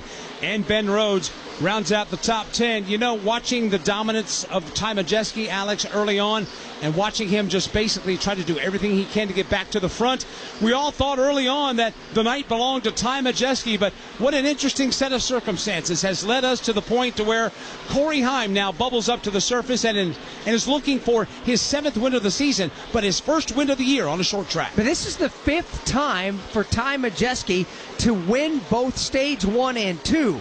But he's only gone on to win the race one time in those 5 times. So, I say one time in those previous 4. This is the 5th time. So, for Ty Majeski, yeah, he was great early in the race, great in the mid stages, but when it matters most, their truck isn't great. It's just good right now. Well, the truck for Cory Heim is getting better. Now 1.4 seconds, Todd. And this, obviously, if you're Cory Heim and Scott Zipadelli on that Tricon Garage Toyota Tundra, this is exactly what you're looking for at just the right time. Yeah, they've made good adjustments to it. Let's keep in mind, too, the track's this is fully lit, and the track temperature is cooling down. This may be catering towards where the 11 truck's balance is on the long run. Ty Majeski's been so good on managing as there's lap time fall off, managing that. I don't think the racetrack's giving you as much fall off at this point. Scott Zipadelli's done a great job with Cory Heim's truck. Cory Heim off turn number 4. Tanner Gray right in front of him now. Tanner Gray, the last truck on the lead lap, at least this time by Dave, with 6 laps to go. Yeah, this has got to be so demoralizing, Alex, not just for Ty Majeski, but for the whole field, right? For one of the few times this season they had Cory Heim down and out, had a foot on his neck. Okay, he was falling all the way back to second place, but they had him beat tonight, and still he and Zipadelli have found a way to pull another one out. 5 laps to go for Cory Heim. Finds himself in some more lap traffic in turn 2. That will be the only challenge left now for Cory Heim. He will pick his way around the Tony Breidinger machine as they race down the back straightaway into turn number 3. Cory Heim a good 12, maybe 15 truck lengths ahead. Cory Heim will clear the Tony Breidinger truck coming off the corner. Now it's 2 lap trucks, and the separation of 1.5 seconds between the top 2 as they race back to the corner. Ty Majeski's going to need a miracle now, but then again, it took Cory Heim a little bit of help when Majeski got caught up in that late spin. Cory Heim all by himself, no lap trucks ahead for another lap or so. No, doesn't have to deal with them whatsoever. Here he is up off turn number 4. 3 laps to go this time by. Cory Heim, smooth sailing. Out of the throttle, right down to the bottom of the racetrack he goes. The next lap truck ahead is the Daniel Hemrick machine. That's a good 15 to 18 truck lengths up, and Hemrick actually has decent pace, so Cory Heim may not even have to deal with it. He doesn't have to pressure the lap traffic because Ty Majeski now, that 2.5 a lap ago, has cleared the lap traffic, but he's got quite the deficit to deal with. 1.4 seconds with 2 laps to go. That's the separation between first and second. Here comes Cory Heim off turn number 2. A couple of lap trucks running side by side in front of him. But again, they're about a half of the straightaway ahead. That's where Hemrick makes his way around Patrick Staropoli. Here they come off turn number 4. A gaggle of lap trucks right in front of the race leader, Cory Heim. White flag goes in the air. Heim sets sail for turn 1, side by side with the lap trucks dead ahead. Just tiptoeing his way into that lap traffic. Closing the gap is the Ty Majeski machine, but not quickly enough. Down to the inside. Here comes Cory Heim. Inside and outside, weaving his way through lap traffic. Cory Heim out of turn number 4. The truck kicks sideways. He'll take that red and white Toyota Tundra across the start-finish line. The checkered flag is waving. Cory Heim will win the Aero 250 at Richmond. It's win number 7 of the season and his first short track win of 2025. Let's go to pit road. On here, Scott Zipadelli and Cory Heim debriefing on this one down here as they talk about this race, as Scott Zipadelli and this team for the 7th time this season going to victory lane. Man, oh man. Scott, you just said we just won Richmond, boys. What does this mean to you? Because the short tracks have not been your forte. No, this is our Achilles heel right here, Richmond. We've struggled. We've run second, third. We just couldn't get the field he was looking for. We just struggled really bad. We worked really hard at this place, and man, everything worked out good today. Can't be more proud of everybody. Tricon Garage, Gazoo Racing. It's a good day. A good day for Scott Zipadelli in a season that's been full of good days for this team. 18th career win for Cory Heim puts him in a tie for 7th all-time with Dennis Setzer. Hi, I'm Ryan Blaney, a third-generation race car driver. and I dedicate a lot of my time going fast. But when my grandpa was diagnosed with Alzheimer's, it was a very unexpected bump in the road for us. It's important to notice if older family members are acting differently or having trouble with routine tasks. Early detection of Alzheimer's can give your family time to explore support services and access available treatments. If you or your family are noticing changes, it could be Alzheimer's. Talk about seeing a doctor together. Visit alz.org/time-to-talk. A message from the Alzheimer's Association and the Ad Council. Every hero's story has a humble beginning. Every legend had to earn their stripes. Every superstar had a dream. It's been a fairy tale season. Every home track is the start of something special. That's just good old short track racing. Oh, little retaliation. Holy cow! Learn more about NASCAR regional tracks near you at nascar.com/regional.